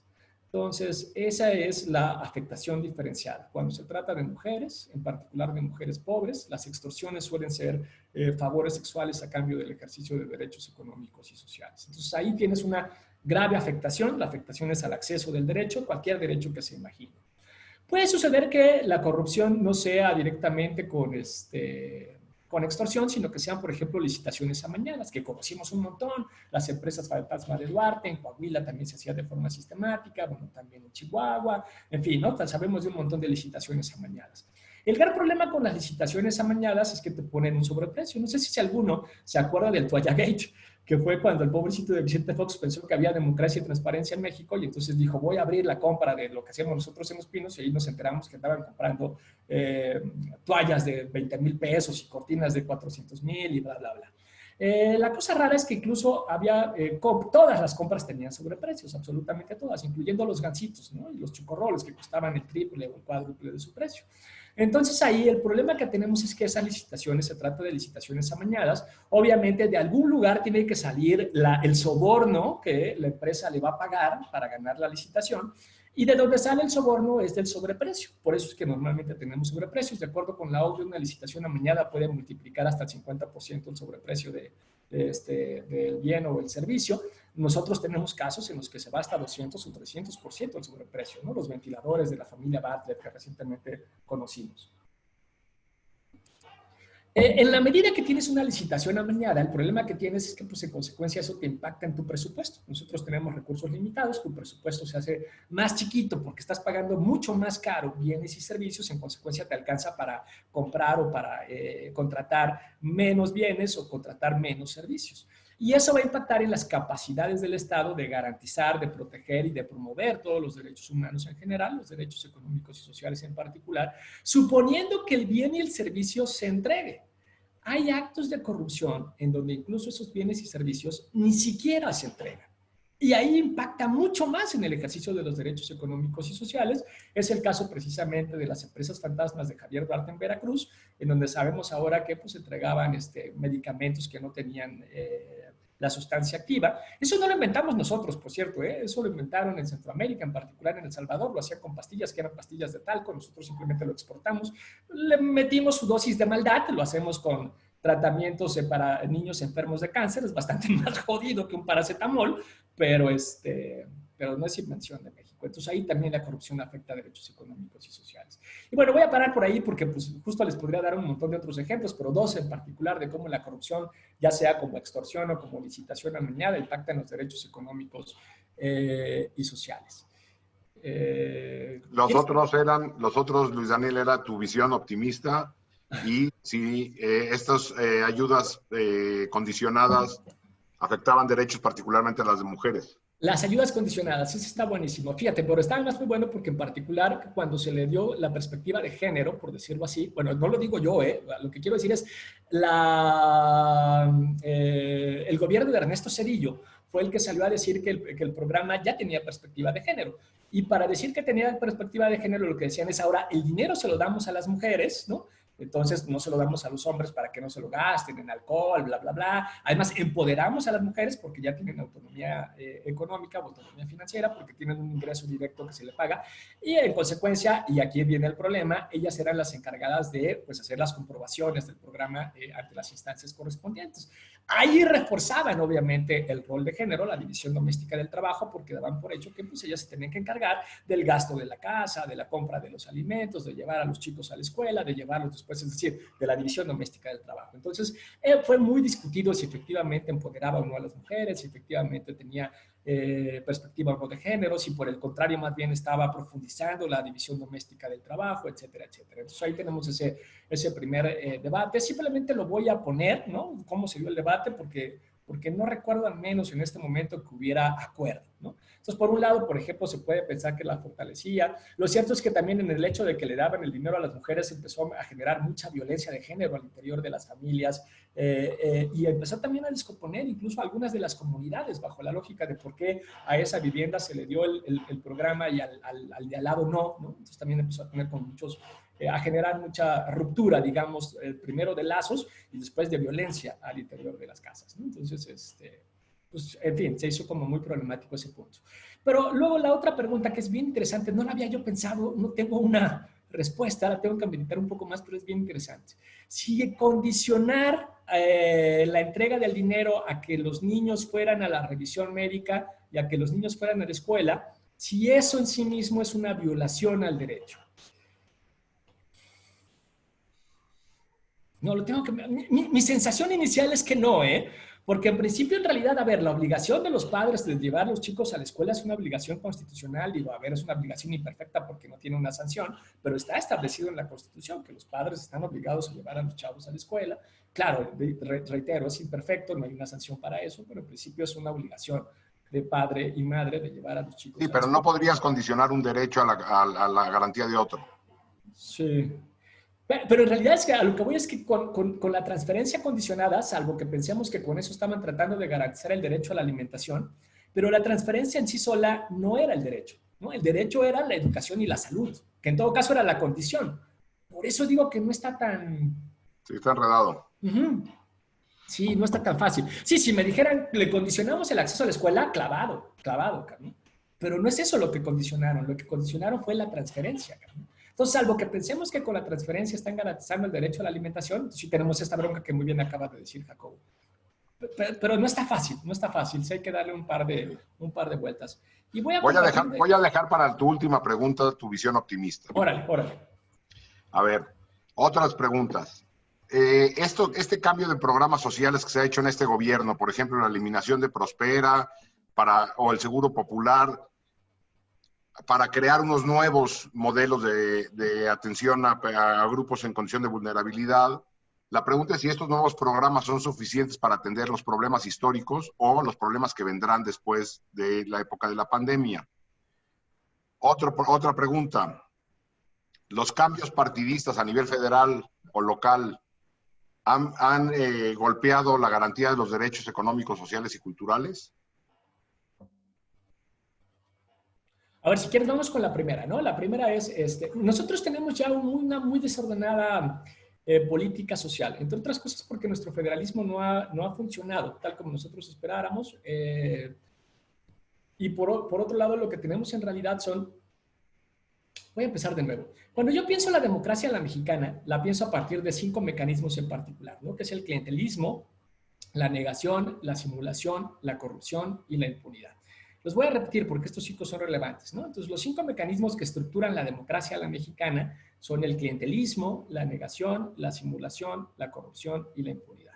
Y esto lo podemos ver desde la democracia, es decir, estoy pensando del 2000 en adelante, y lo podemos ver en casi todos los gobiernos. Cuando el gobierno de Enrique Peña Nieto, por ejemplo, salía a decir, no es cierto que la desaparición o la tortura son prácticas generalizadas, porque así lo decía tanto los relatores como los comités de Naciones Unidas, pues lo que estaba haciendo era negando un fenómeno, ¿no? Pero lo vemos con Peña Nieto, lo vemos con Felipe Calderón y lo vemos ahora actualmente también con Andrés Manuel, cuando suele decir, no es cierto que hay violencia de género, que el confinamiento haya detonado mayor violencia de género, porque nuestras nuestras familias son fraternales, está negando directamente un problema social, o cuando sale a decir directamente nosotros tenemos otros datos, ¿no? Entonces lo que está diciendo pues es negar un problema social. Entonces, el gran lío que tenemos con la negación es que muchos de los programas sociales que se han establecido a nivel municipal, estatal y federal no parten de la aceptación de un problema social, que en este caso es el problema de la pobreza, que ya vimos que pues, es a 98 millones de personas, y en consecuencia tampoco parten de la necesidad de solucionar ese problema. Cuando nosotros negamos que el problema existe, no vamos a hacer las políticas públicas correspondientes para solucionar ese problema. ¿Por qué? Pues porque el problema existe. Es como en Alcohólicos Anónimos. Aquí normalmente hago una broma que no la puedo hacer aquí en línea, ¿no? Porque la broma es que yo les pregunto a ustedes si ustedes saben cuál es la primera regla de Alcohólicos Anónimos y extrañamente todas la saben.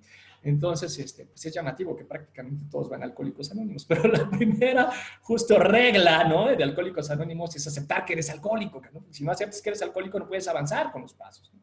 Acá es exactamente igual. La primera regla es aceptar que el problema existe y después, en consecuencia, pues empiezas a pensar alguna estructura para solucionarlo. En la medida que ellos niegan que el problema existe, los programas sociales que van construyendo son programas sociales estrictamente clientelares. Y esto es cada vez más evidente. Les decía yo hace un rato que existen más o menos 3.500 programas sociales a nivel estatal, local y municipal, o sea, federal, estatal y municipal. En el federal había 450 programas, ¿no? Que ya de suyo es una locura, ¿no?, tener 450 programas sociales, pero era el que menos tenía. Cuando ibas a los de las entidades federativas y a los municipales era donde tenías el boom, más de 3.000 programas. No solamente tenías 3.000 programas, que eso implica ya un problema de coordinación en política pública en general, en política social en particular, sino que eran programas que se empalmaban, que no tenían ninguna lógica, ¿no? Personas que podían recibir 4 o 5 ingresos de programas distintos, ¿no?, que convertían eso en una forma de vida que en sí mismo no sería problemático si no fuera porque también construyen una forma de hacer política, que es justamente lo que Javier Aullero llama los pacientes del Estado. Entonces el problema es cómo pasamos de generar pacientes del Estado a construir ciudadanía con acceso o ejercicio efectivo de derechos económicos y sociales. Eso pasa por otros lugares, pasa por otras lógicas totalmente distintas. Pero no solamente es eso, o sea, no solo ya es un problema de coordinación, eficiencia, eficacia, productividad de la política pública, sino que además cuando mirabas en particular tanto los municipales como las de las entidades federativas, no tenían procesos de evaluación, no tenían reglas de operación, no había documentos de reglas de operación.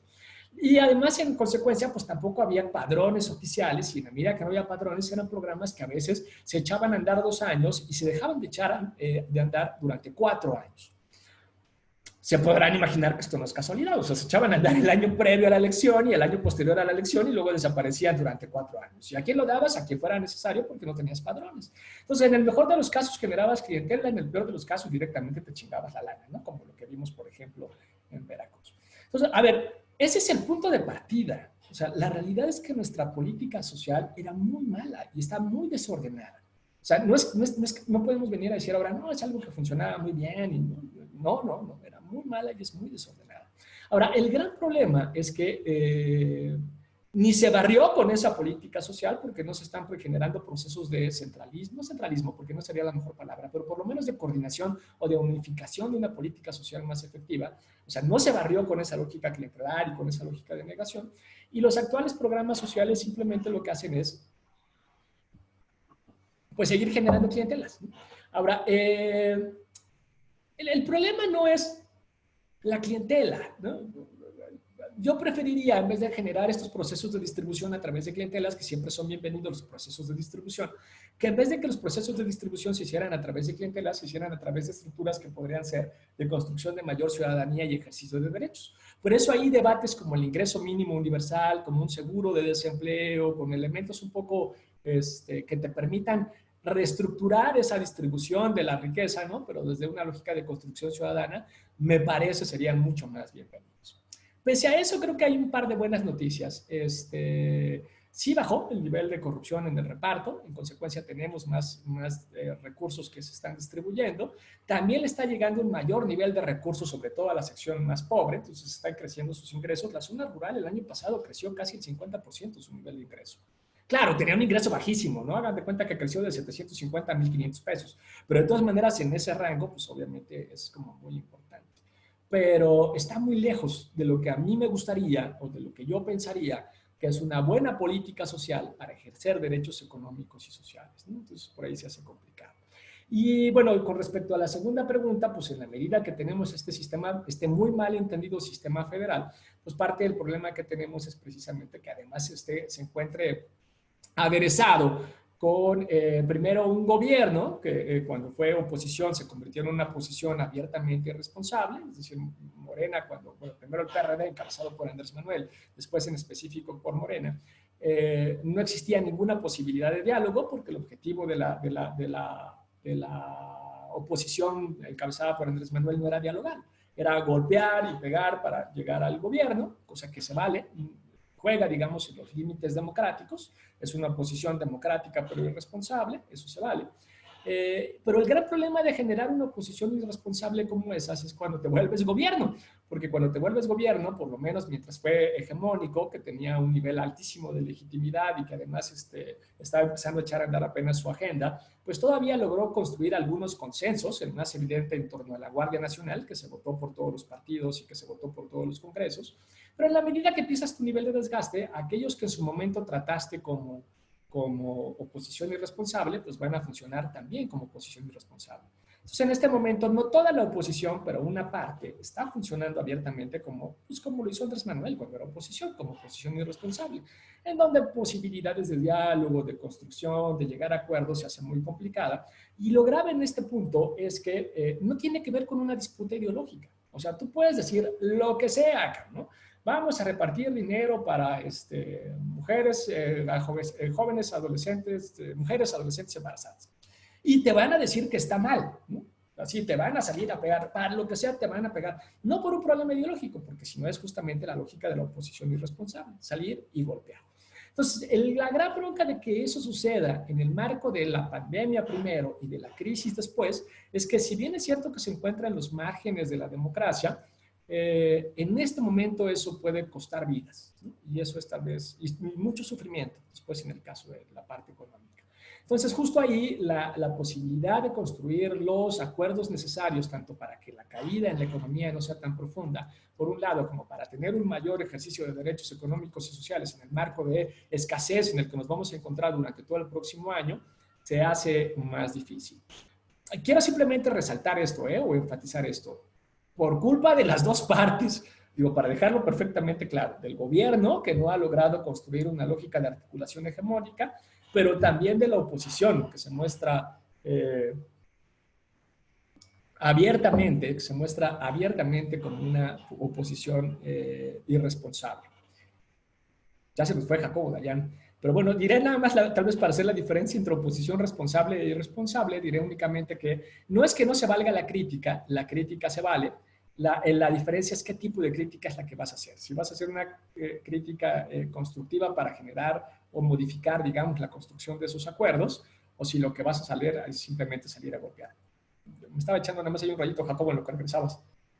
Sí, a ver, aquí son como preguntas muy concretas de tu opinión sobre problemas muy concretos.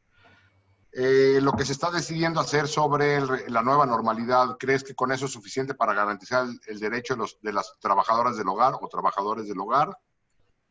¿Cómo vamos a hacer o cómo se le va a hacer para la pronta recuperación del ingreso de estas 12 millones de personas que dejaron de percibir ingreso?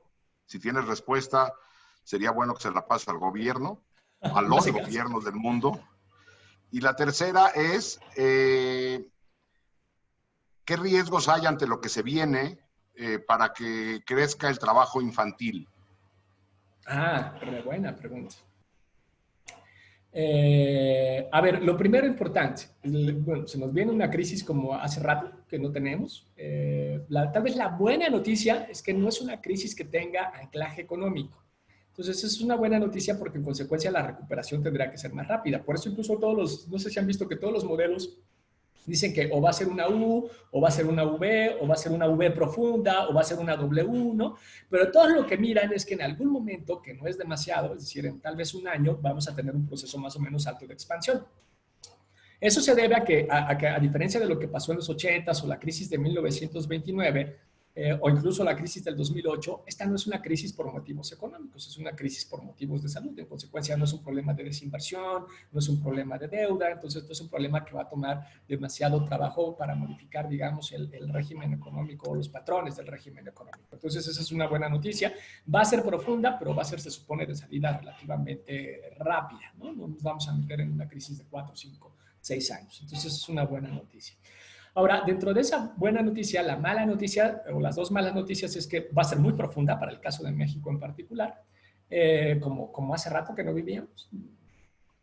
Estoy tratando de acordarme cuando tuvimos una crisis más profunda que una caída del 8% del PIB, yo creo que fue en los 40, pero antes de eso difícilmente.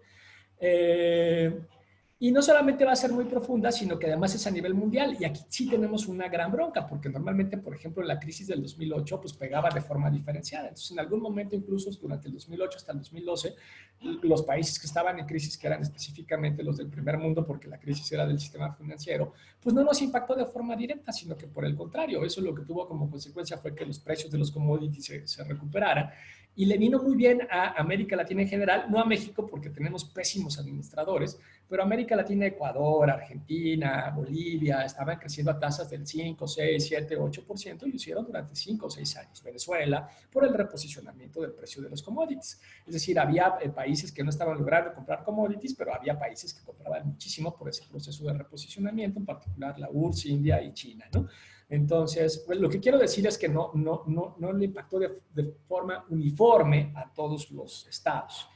Eso no va a suceder ahora, ¿no? Ahora no vamos a poder decir, bueno, pues a lo mejor le dejamos de vender a Estados Unidos porque está en crisis, pero le vendemos a China, o le dejamos de vender a China porque se cayó, pero le vendemos a la India. Eso ahora no va a suceder, ¿no? Ahora es una crisis justamente mucho más uniforme, mucho más mundial. Por eso es más profunda, es más difícil diversificar, digamos, las exportaciones, que es el caballo que nosotros tenemos, porque nuestro mercado interno es muy chiquito, ¿no? Entonces, es el caballo que tenemos para echar a andar un poquito de crecimiento.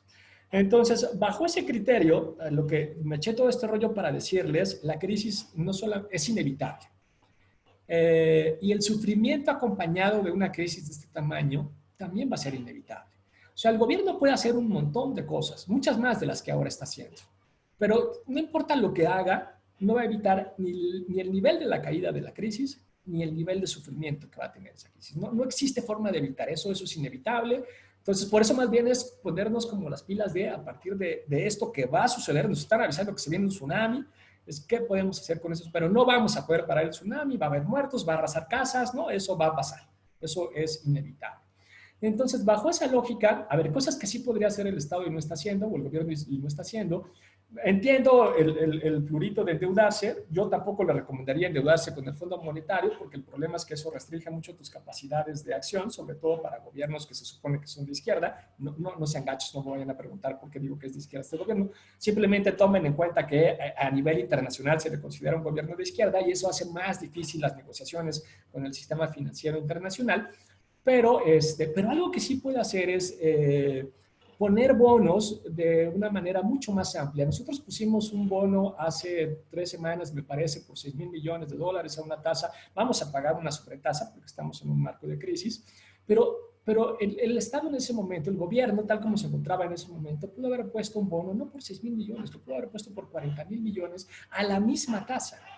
Y la pregunta es, ¿por qué mierda? O sea, entiendo el no quererte endeudar con el Fondo Monetario. ¿Por qué no te endeudas con contenedores de bonos que fragmentan, que diversifican, que no modifican tu autonomía política, ¿no? Que tienes como muchas más?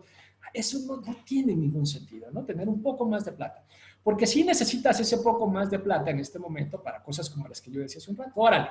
No, también para ponerlo en términos muy esquemáticos, hay dos formas de entrar en una crisis, que es la procíclica y la anticíclica. Por suerte, nosotros ya no vamos a tomar la procíclica, que fue lo que se hizo en los 80, que la lógica era profundizar la crisis para barrer con todo el sistema económico.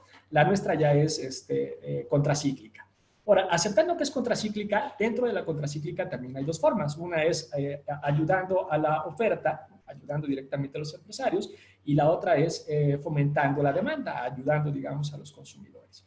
Y yo puedo entender que Andrés Manuel haya dicho, le vamos a entrar no desde arriba, que es como siempre se le entra, sino desde abajo. Le vamos a hacer contracíclica, pero además apoyando directamente a los consumidores. Ahora, se trata de repartir un montón de lana y ver si con ese reparto de dinero podemos fomentar el consumo y que eso genere alguna detonación a través del mercado interno. Es decir, esa es la lógica que está detrás. ¿Cuál es el problema? La lana es insuficiente. El dinero que nos están proponiendo para detonar a través del mercado interno vía el consumo, ¿no? O aminorar, digamos, el nivel de crisis que va a suceder es insuficiente. Con eso no va a alcanzar. Y no solamente con eso no va a alcanzar, sino que ya pensando en particular garantía de derechos económicos y sociales, la vía correcta para hacerlo, como decía yo hace un rato, pues era un ingreso mínimo universal de carácter de emergencia durante 4 o 5 meses y eso lo distribuyes a todas las viviendas. La lógica es exactamente la misma, ¿no? Apoyas justamente a todas las personas, tratas con eso de detonar el consumo, pero no lo haces a través de programas clientelares, lo haces además a través de una lógica un poco más sostenida. Un programa como ese para México te cuesta más o menos 2 puntos del PIB, ¿no? Lo que nosotros le pusimos a la crisis fue 1 punto del PIB. Entonces, necesitamos más ingresos. ¿De dónde puede venir ese ingreso público? Pues de la deuda. En este momento no es un buen momento para hacer una reforma fiscal. Entonces, la otra cosa que podrían tratar de hacer es un ingreso un impuesto a la riqueza, pero también eso se antoja complicado. Entonces, no hay como muchas más salidas. Entonces, por ahí tal vez pensar algunas de las soluciones de cómo, les repito, no lo vamos a evitar, pero de cómo tratar de aminorar el impacto de la crisis, sobre todo con lo que tiene que ver con derechos económicos y sociales. Bajo ese criterio, pues obviamente habría que pensar medidas diferenciadas para grupos en situación de vulnerabilidad. Por supuesto, las trabajadoras domésticas es uno de ellos, niños y niñas es otro de ellos. Y sí, ahí vamos a tener graves problemas, porque además en la medida que no tengamos todavía una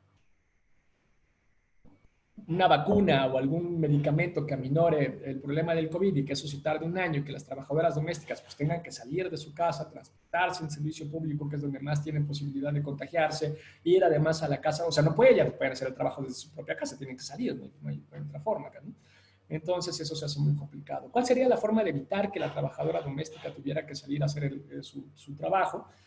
Me imagino que se referían a ellas. No sé si están pensando a las mujeres que hacen el trabajo doméstico dentro de su propia casa, pero si era de esta segunda forma, por ahí me lo aclaran y lo pensamos. Pero para ellas en particular, para las trabajadoras domésticas, la forma de hacerlo era un ingreso mínimo universal.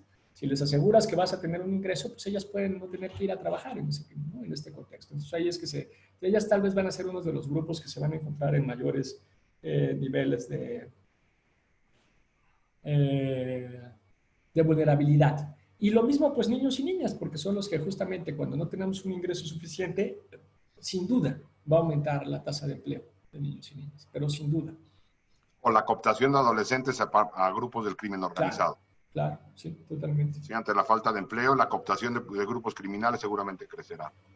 Luis Daniel, otras, a ver, ¿hay viabilidad financiera para hacer un programa de renta básica universal de manera permanente y no transitoria?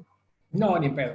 No, para eso tenemos que, o sea, en este momento no, pero ¿cuál es la otra cosa? Pues urge hacer una reforma fiscal progresiva e integral. O sea, eso urge a México desde hace muchísimo tiempo.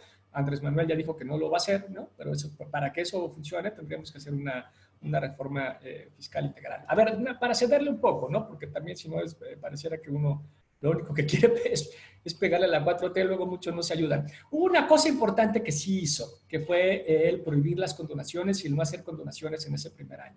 Si bien no hizo reforma fiscal integral, el prohibir las condonaciones fue un fuerte golpe, sobre todo a las empresas más grandes, porque ellas eran las que menos pagaban impuestos. Hemos visto noticias de forma sistemática, la última fue de hace 2 o 3 días, de grandes empresas que están justamente haciendo el pago de los impuestos que debían. Estoy tratando de acordarme cuál fue la que acaba de pagar 8,000 millones de pesos. Walmart. Walmart, ahí está. Walmart acaba de pagar 8,000 millones de pesos, ¿no? Entonces, de alguna manera, prohibir las condonaciones es una forma, digamos, de mejorar el ingreso público, pero no es la mejor forma, ¿no? Porque tienes otras. El caso más conocido, me parece que en el 2003 fue la Bimbo, que en su declaración anual pagó 800 pesos en su declaración fiscal. 800 pesos, la Bimbo, ¿no? Entonces, y eso fue además legal. ¿Y por qué fue legal? Bueno, pues por el tipo de régimen fiscal que nosotros tenemos en este momento. Entonces, eso se necesita modificar. Si no, no hay forma para sostener eso. Y al mismo tiempo, la otra cosa en la que tienes que poner muchísimo empeño, pues ya decía yo hace un rato que nuestra estructura laboral hace que el empleo informal esté en el 55%, más bien el 55% del PA tenga empleo informal, tienes que empujar muy fuerte la formulación de empleos formales, porque el otro gran problema es... supongamos que no nos vamos por el ingreso mínimo universal, pero sí establecemos un seguro de desempleo, que me parece que tiene como más viabilidad, más posibilidad, tendría un poco más de ¿no? Por cómo se encuentra la estructura tanto económica como fiscal de México. Pero incluso para que ese funcionara, necesitamos hacer todavía más pequeño nuestro porcentaje de la población económicamente activa que está en situaciones informales, porque si no lo que vas a tener, pues es al 55% de la población solicitando seguro de desempleo, y eso es financieramente inviable, ¿no? Entonces, ahí también la otra cosa que tenemos que hacer es empujar duramente el empleo formal.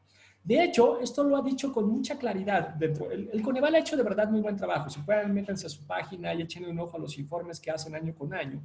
Y durante diversos años han dicho, los programas sociales, tal como se encuentran establecidos, no van a disminuir la pobreza de forma sostenida. Esos programas no sirven para disminuir la pobreza de forma sostenida. Las únicas dos cosas que van a servir para el combate a la pobreza son la creación de empleos formales y el aumento del salario. Y no tenemos políticas para ninguna de esas dos cosas. No tenemos una política clara para la creación de empleos formales y no tenemos una política de aumento salarial. Entonces, de aumento del poder adquisitivo del salario. Entonces, no se ve mucho por dónde echarlo a andar. No, bueno, y habría que aumentar, hacer esa reforma fiscal y aumentar la capacidad del Estado en la recaudación, que también somos de los peores países del mundo. Sí. ¿Qué opinas de este impuesto a la riqueza que se ha hablado también mucho como para financiar estos programas? Y hay varias preguntas vinculadas a al tema de megaproyectos, y trataré de agrupar las preguntas en una sola. En primera instancia, hay distracción de recursos por parte del Ejecutivo en estos megaproyectos que, según varios expertos económicos, han dicho que no son financieramente rentables. Segundo, hay una vulneración de derechos de tierra y territorio a pueblos indígenas. Y tercero, pues en plena pandemia están echando a andar esto y con el impacto ecológico que esto trae. Entonces, la pregunta sería la opinión en general de los megaproyectos como parte de este proyecto o de esta visión de garantizar derechos. Y la tercera es, tú participabas también en Fiscalía que Sirva. ¿Cuáles son las propuestas que se hicieron para combatir el tema de corrupción? Ok, son tres temas totalmente distintos. A ver, recuérdame el primero nada más porque... El tema de el impuesto a la riqueza. Ah, impuesto a la riqueza, ok. Mira, me parece que el impuesto a la riqueza, si bien es cierto que México tiene, digamos, ultra ricos, no se parece a Europa, ¿no? Entonces, y de hecho en Europa también incluso sirve como medida en momentos coyunturales o sirve también como medida simbólica. Entonces, bajo ese criterio, yo creo que como medida simbólica puede servir, la misma forma que, por ejemplo, la idea de la austeridad o la idea de disminuir los salarios de los altos funcionarios es una medida simbólica, pero de ahí no sale el grueso del dinero que vamos a necesitar ni para la cotidianidad, digamos, del funcionamiento del gobierno, ni además para un programa para el nivel de emergencia que vamos a tener en el próximo año. Entonces, yo creo que vale la pena, que es interesante, porque pone además el énfasis en el lugar correcto, que es el lugar de la desigualdad, ¿no? Lo que nosotros tenemos es una sociedad económicamente muy desigual y en ese sentido tenemos que luchar para que esto deje de ser así. Pero en realidad no sirve para sacar el dinero que nosotros necesitamos de forma cotidiana o de forma permanente. Sobre lo de los megaproyectos es bien interesante porque ahí yo creo que tendríamos que ponerlo en 2 o 3 planos distintos, ¿no? El primer plano sería político e incluso político-democrático. El gran problema que tenemos con los megaproyectos es que la otra apuesta, la apuesta de pensar más bien en otras tecnologías que permitieran, no estoy hablando de energía ni de energía renovable, sino de alguna apuesta que México pudiera hacer para repuntar en términos económicos a partir de la explotación de alguna tecnología en particular, ¿no? Que fue la forma en que detonaron las economías de los países asiáticos. Esa apuesta compitió en términos electorales, era la apuesta de Anaya, y perdió también en términos electorales. Entonces, por eso es que digo que en términos políticos y democráticos, digo, ahorita vamos al otro, ¿no? A lo social y a los impactos que pueden tener los megaproyectos. Pero el problema en términos políticos y democráticos es que estaba la propuesta en la mesa, salió a que la votaran y perdió en los votos. Entonces, ahí el problema es cómo le decimos a un candidato, Andrés Manuel o cualquier otro, que ya que ganó la elección, más allá de los 30 millones, o sea, hubiera sido por más o por menos, ya que ganó la elección, tire a la basura su plataforma electoral y eche a andar la de su principal contrincante de la oposición. En términos democráticos, en términos de política democrática, eso se hace muy complicado. ¿Cómo le decimos a un candidato que resultó electo y que ahora es presidente que no cumpla sus promesas de campaña? Entonces, en términos democráticos se hace muy difícil, ¿no? Ahora, vamos a la parte más técnica, digamos. Evidentemente, esos proyectos no tienen nada que ver con derechos económicos y sociales. Ahí lo que se está pensando es cómo, por un lado, fomentar la inversión pública en general y a partir de ese fomentar la inversión pública, detonar un poco más el crecimiento económico. La idea en sí misma es muy buena porque parte del problema que tuvimos con la crisis neoliberal es justamente eso. Pues, en el proceso de privatización, la inversión pública se hizo cada vez más chiquita. En México casi hasta desaparecer, era prácticamente una burla.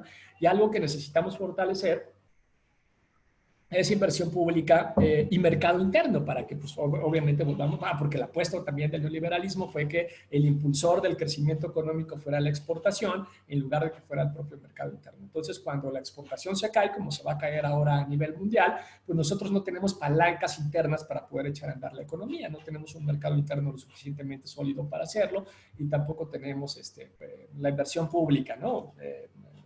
Lo suficientemente sólida o fuerte para poder hacerlo.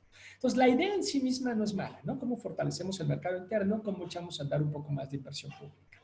Claro, aquí viene el segundo problema. La matriz económica que se gestó con el neoliberalismo es que, bueno, nos hicimos países exportadores, en algunos casos con una mayor referencia a la maquila, en algunos casos con mayor referencia a los commodities.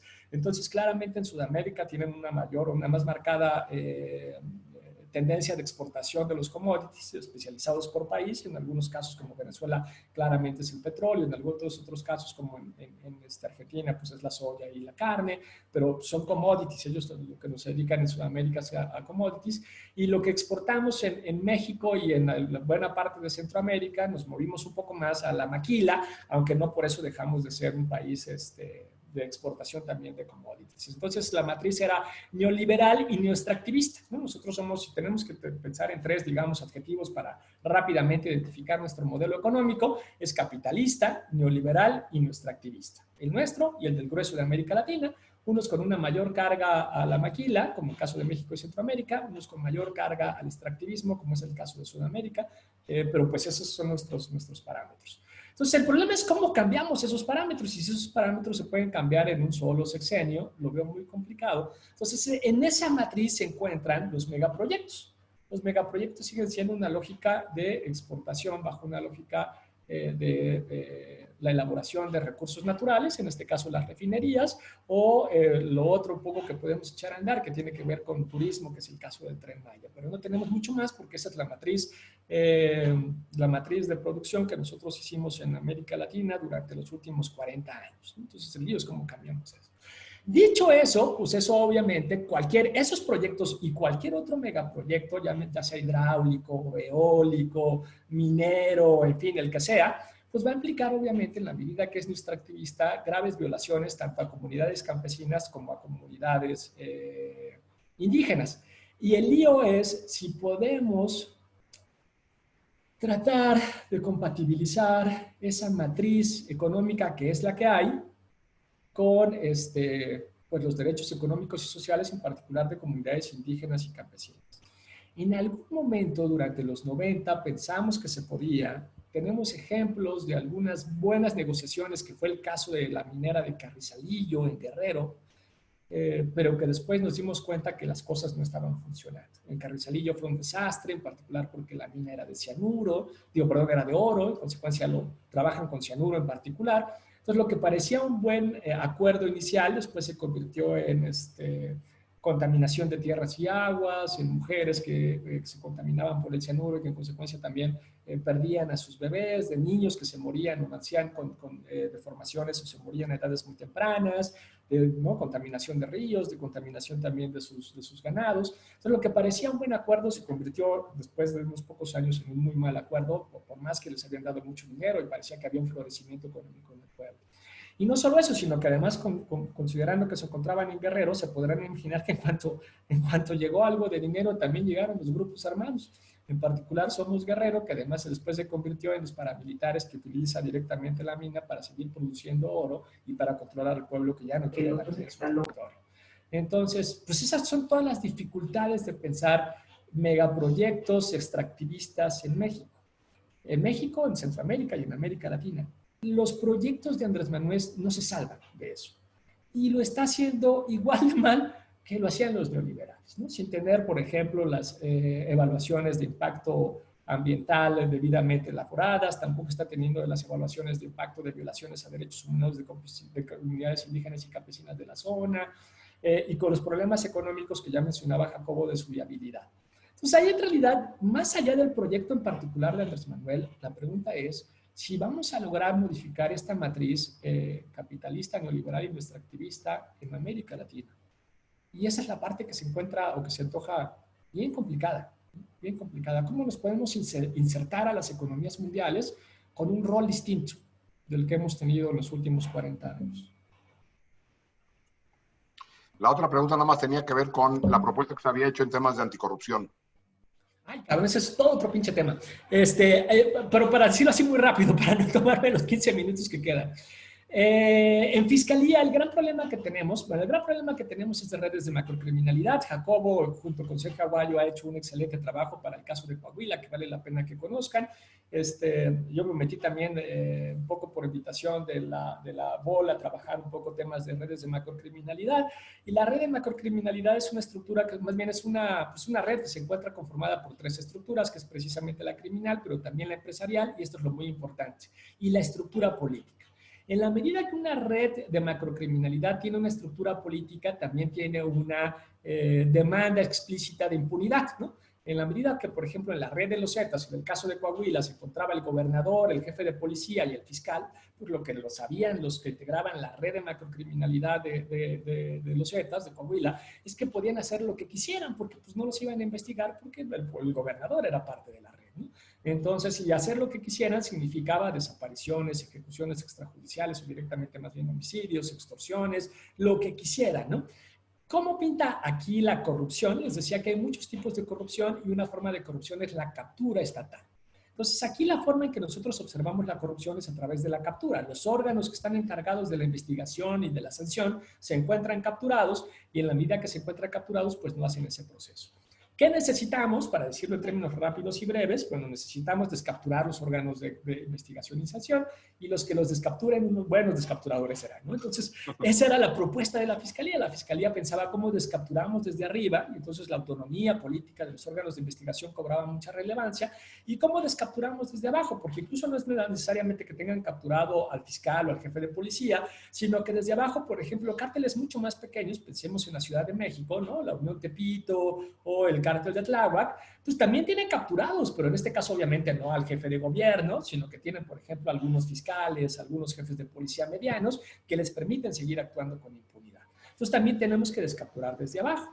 Incluso en los casos en que no se trate de redes de macrocriminalidad, otro problema puede ser que los servidores públicos tengan como principal objetivo obtener una tasa de ganancia. Entonces todo tiene un precio, ¿no? Que te detenga el poliadministrativo cuesta tanto, que avise que tiene un detenido cuesta más, que te detenga el poli judicial cuesta más, congelar una orden de aprehensión tiene precio, si te siembran 1 kilo de cocaína, el dictamen pericial para decir no es cocaína, es azúcar glass, cuesta 50,000 pesos, ¿no? Y de ahí hasta que llegas al reclusorio, dependiendo del tipo de celda, si quieres o no hacer vagina, todo tiene un precio. Entonces ahí el gran problema es que nuestro sistema de investigación y justicia se encuentra capturado, pero por los servidores públicos, para quienes el principal objetivo pues no es ni procurar ni administrar justicia, sino directamente obtener una tasa de ganancia. Entonces, de la misma forma que tenemos que descapturar desde arriba, tenemos que descapturar desde abajo, porque si no descapturas desde abajo, pues obviamente sigues teniendo un sistema que no funciona. Entonces, la propuesta de Fiscalía era eso. Hay que hacer órganos que tengan autonomía política, pero al mismo tiempo hay que refundar los órganos. De hecho, nuestra primera propuesta fue, córranlos a todos, ¿no? Fue la primera propuesta. No jaló, y la siguiente propuesta fue, bueno, hay que establecer filtros lo suficientemente claros para que aquellas personas que están claramente identificadas como las cabezas de las cadenas de corrupción no pasen a los nuevos órganos, ¿no? Lamentablemente eso no sucedió. Y lo que tuvimos es más un cambio de siglas, ¿no? Pasamos de ser procuradurías a ser fiscalías, pero no estamos teniendo esas refundaciones, ¿no? Hay muchas otras cosas, pero para vincular rápidamente la propuesta de la Fiscalía que tenga que ver con corrupción y el proceso de investigación y de sanción, pues era en buena medida eso, más un montón de controles ciudadanos, que funcionara la Contraloría Interna, que tuviéramos procesos ciudadanizados de planificación de planes de prevención del delito y también de estrategias de política de seguridad. En fin, hay muchos otros elementos, pero en general podría decir que es eso. Bueno, pues hay un montón de preguntas que se van a tener que quedar en el tintero. Yo te haría nada más para aprovechar los últimos minutos que quedan.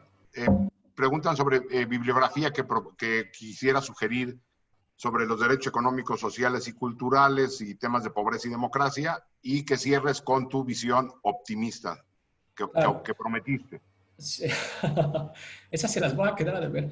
Pero a ver, la parte de la bibliografía de derechos económicos, sociales y culturales, ya les mencionaba yo dos autores, me parecen claves para discutir a este tipo de derechos, Víctor Abramovich y Christian Curtis. De hecho, la mayoría, tienen algunas publicaciones por separado, pero muchos de sus libros son en conjunto. Alguna vez un gringo me acuerdo que pensaba que era una misma persona, porque no es que tenía un nombrezote. Y decía, no, son dos tipos diferentes, güey, ¿no? Pero, bueno, esos dos serían claves. Leer a Víctor Abramovich y leer a Christian Curtis, me parece que son las dos principales aproximaciones desde los derechos humanos para leer a los derechos económicos y sociales, ¿no? Por otro lado, la Oficina del Alto Comisionado de Naciones Unidas para los Derechos Humanos, especialmente durante la primera década del siglo XXI, trató de posicionar la temática de la creación del derecho a no ser pobre. No avanzó como ellos hubieran esperado, pero hay algunos documentos interesantes de la Oficina del Alto Comisionado sobre el derecho a no ser pobre. Entonces, si le ponen así directamente o ACNUR del derecho a no ser pobre, les van a salir al menos 2 o 3 manuales que ya empiezan a vincular un poco más el tema de la democracia y precisamente de cómo la democracia se relaciona o no con el ejercicio de derechos económicos y sociales y qué significa el derecho a no ser pobre y cómo la pobreza significa una violación sistemática de varios derechos, pero con un plus extra. Ya desde la teoría de la democracia, me parece que el autor clave, se me acaba de olvidar, me viene Adam Przeworski, pero no es Adam Przeworski, sino que es otro autor de teoría política, ahorita me voy a acordar, de teoría política y de teoría de la democracia, argentino, pero que lo hizo todo el tiempo en Estados Unidos y en Notre Dame, que se llama, por ahorita me voy a acordar cómo se llama, ¿no? Él sería el otro autor que piensa en la relevancia de los derechos económicos y sociales para pensar la teoría de la democracia, pero no lo hace desde el marco de la teoría de los derechos humanos, sino que lo hace directamente desde el marco de la teoría de la democracia, porque por ahí vi que querían vincular algo con ese tema de democracia. Y en realidad, que con teoría de la democracia lo que se vincula mucho tiene que ver con la problemática que hay entre lograr funcionalizar dos grandes principios, la libertad por un lado, pero también la igualdad, ¿no? Y cómo esos dos grandes principios, que son justamente los principios constitutivos de la socialdemocracia, son los que logran generar un poco, o las democracias más sólidas.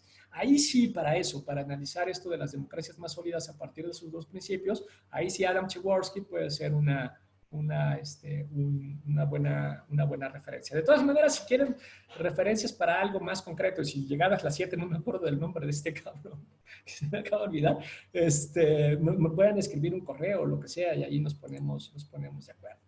Y les voy a compartir la última parte de la presentación que tiene que ver con esto de si tenemos o no tenemos futuro o de hacia dónde lo podemos llevar. En realidad, no es sencillo, ¿no? Estaban estas como grandes, digamos, discusiones o estas grandes expectativas en torno a la humanidad, casi, de que como estábamos pasando por una pandemia a nivel mundial, pues íbamos a salir fortalecidos, ¿no? Siendo un poco más solidarios, un poco mejores personas, porque vimos el abismo y a veces ver el abismo funciona y lo vimos todos, ¿no? Y el abismo además nos iba a cargar a todos por igual, independientemente de tu condición social o de lo que fuera, ¿no? Entonces, voy a dejar de lado estas como grandes expectativas de optimismo o de pesimismo desbordado sobre la humanidad, porque de entrada no creo que vayan a funcionar demasiado. A mí me parece que quien es buen tipo y cumple con sus obligaciones lo va a seguir haciendo, y quien es un culé pues también lo va a seguir haciendo, entonces no creo que pase por ahí necesariamente. En cambio, en cosas mucho más concretas, pensando derechos humanos en general y derechos económicos y sociales en particular, creo que algo que sí podemos mirar es que Lo que sí quedó claro, que ya sabíamos y que era claro para muchos de nosotros, pero que creo que ahora está quedando claro para más personas, son el nivel de desigualdad que nosotros tenemos y vivimos y el impacto diferenciado a partir de esa desigualdad, ¿no? Cosas como las limitaciones del sistema de salud y en general de los derechos económicos y sociales y que en consecuencia, pues por supuesto que necesitamos un mayor nivel de inversión en general por parte del Estado, que eso significa pues una nueva elaboración del contrato social con respecto al ingreso y al gasto que tienen los estados, ¿no? Que afortunadamente, bueno, se supone que el gobierno de izquierda tendría que aprovechar justamente ese marco para echarlo a andar, pero no parece que eso necesariamente vaya a suceder, pero bueno, tenemos ese punto de partida. Al mismo tiempo logró mirar esos niveles de desigualdad en otra cosa que tiene que ver como, por ejemplo, en las personas que podemos hacer el confinamiento, pero las personas que viven al día. Y que esas personas que viven al día eran 97 millones o 98 millones de personas en el caso de México, ¿no? Y eso te permite ver también con mucha más cercanía la desigualdad. La necesidad o la falta que hacen este tipo de personas que muchas veces trabajan con nosotros, ¿no? Llámese el jardinero, la trabajadora doméstica, en fin, todas las personas que ya no están y que además tú te tienes que empezar a hacer cargo de la chamba que ellas hacían, ¿no? Y la relevancia también que empiezan a tener algunos aspectos específicos de la ciencia. No voy a abundar demasiado con esta parte de la ciencia porque también me queda claro que muchos de mis colegas tienen algunos proyectos de investigación que son de lo más irrelevantes, ¿no? Quieren investigar si, por ejemplo, dos cerebros puestos en dos cubetas distintas se pueden comunicar y tú sí, güey, no mames, ¿cómo para qué, cabrón? Bueno, entonces, sí tenemos, yo creo que hacer y lo estamos haciendo, me parece, un análisis entre la gente que hace ciencia en general, los científicos sociales en particular, de que nuestros esfuerzos tendrían que estar puestos a pensar cómo vamos a mejorar la condición de vida de la gente, ¿no? Porque si no, la verdad que no tiene ningún sentido la relevancia de la ciencia, pero pese a eso creo que ahora ha cobrado una mayor fuerza la idea de la ciencia. Pero creo que lo más importante, y que eso fue lo que nosotros hemos perdido en México, es la idea de que todos estamos en el mismo barco. Y esa es la parte más importante en la que creo que probablemente la pandemia nos podría ayudar, ¿no? En dejar claro que no es que a mí que me importa si yo ni siquiera mando a mis hijos a la educación pública, entonces ¿para qué quiero que haya mejor educación pública? O a mí que me interesa, ¿no? Que mejoren el sector salud, si en realidad yo tengo un seguro médico que puedo irme que me cubre incluso irme a operar a Houston, ¿no? Entonces a mí eso la verdad que no me interesa. Lo que nosotros perdimos es esta posibilidad de reconstruir un lazo social, de volvernos a constituir como una sociedad política, ¿no? Que estamos dejando de serlo, no como una comunidad política, como una sociedad política que estamos dejando de serlo. Y la única forma de reconstituirte es pensar que en algún momento, precisamente, todos estamos en el mismo barco, y que si ese barco se hunde, nos hundimos con ese pinche barco. Entonces, si logramos generar esta idea mínima, eso sí creo que puede tener alguna idea mínima de solidaridad, ¿no? Y ese elemento mínimo es el que necesitamos, porque no nos necesitamos poner de acuerdo en qué es la vida buena, necesitamos poner de acuerdo en cosas muy mínimas. A ver, ¿qué tipo de situación, en qué tipo de situación nadie puede caer, nadie debería caer, ¿no? Morirse de desnutrición, de necesitar una operación y que no lo tenga, en qué tipo de cosas muy específicas podríamos ponernos de acuerdo en esos mínimos. Y si en esa discusión nos podemos poner de acuerdo en aventajar cosas como el derecho a no ser pobre y en aventajar cosas como el ingreso mínimo universal, bueno, pues me parece que podríamos reconducir de la mejor manera o de la manera más aceptable un poco la clausura del COVID. Y tenemos un año para hacerlo, porque como otra vez la crisis va a ser dura y va a ser muy profunda, ahí vamos a tener un año para seguir reflexionando sobre este tipo de cosas y para seguir enfatizando el sufrimiento que se viene, el sufrimiento social que se viene para los próximos meses. Yo pararía por ahí. Daniel, muchas gracias. Fue una muy buena exposición, nos dejas con muchas reflexiones.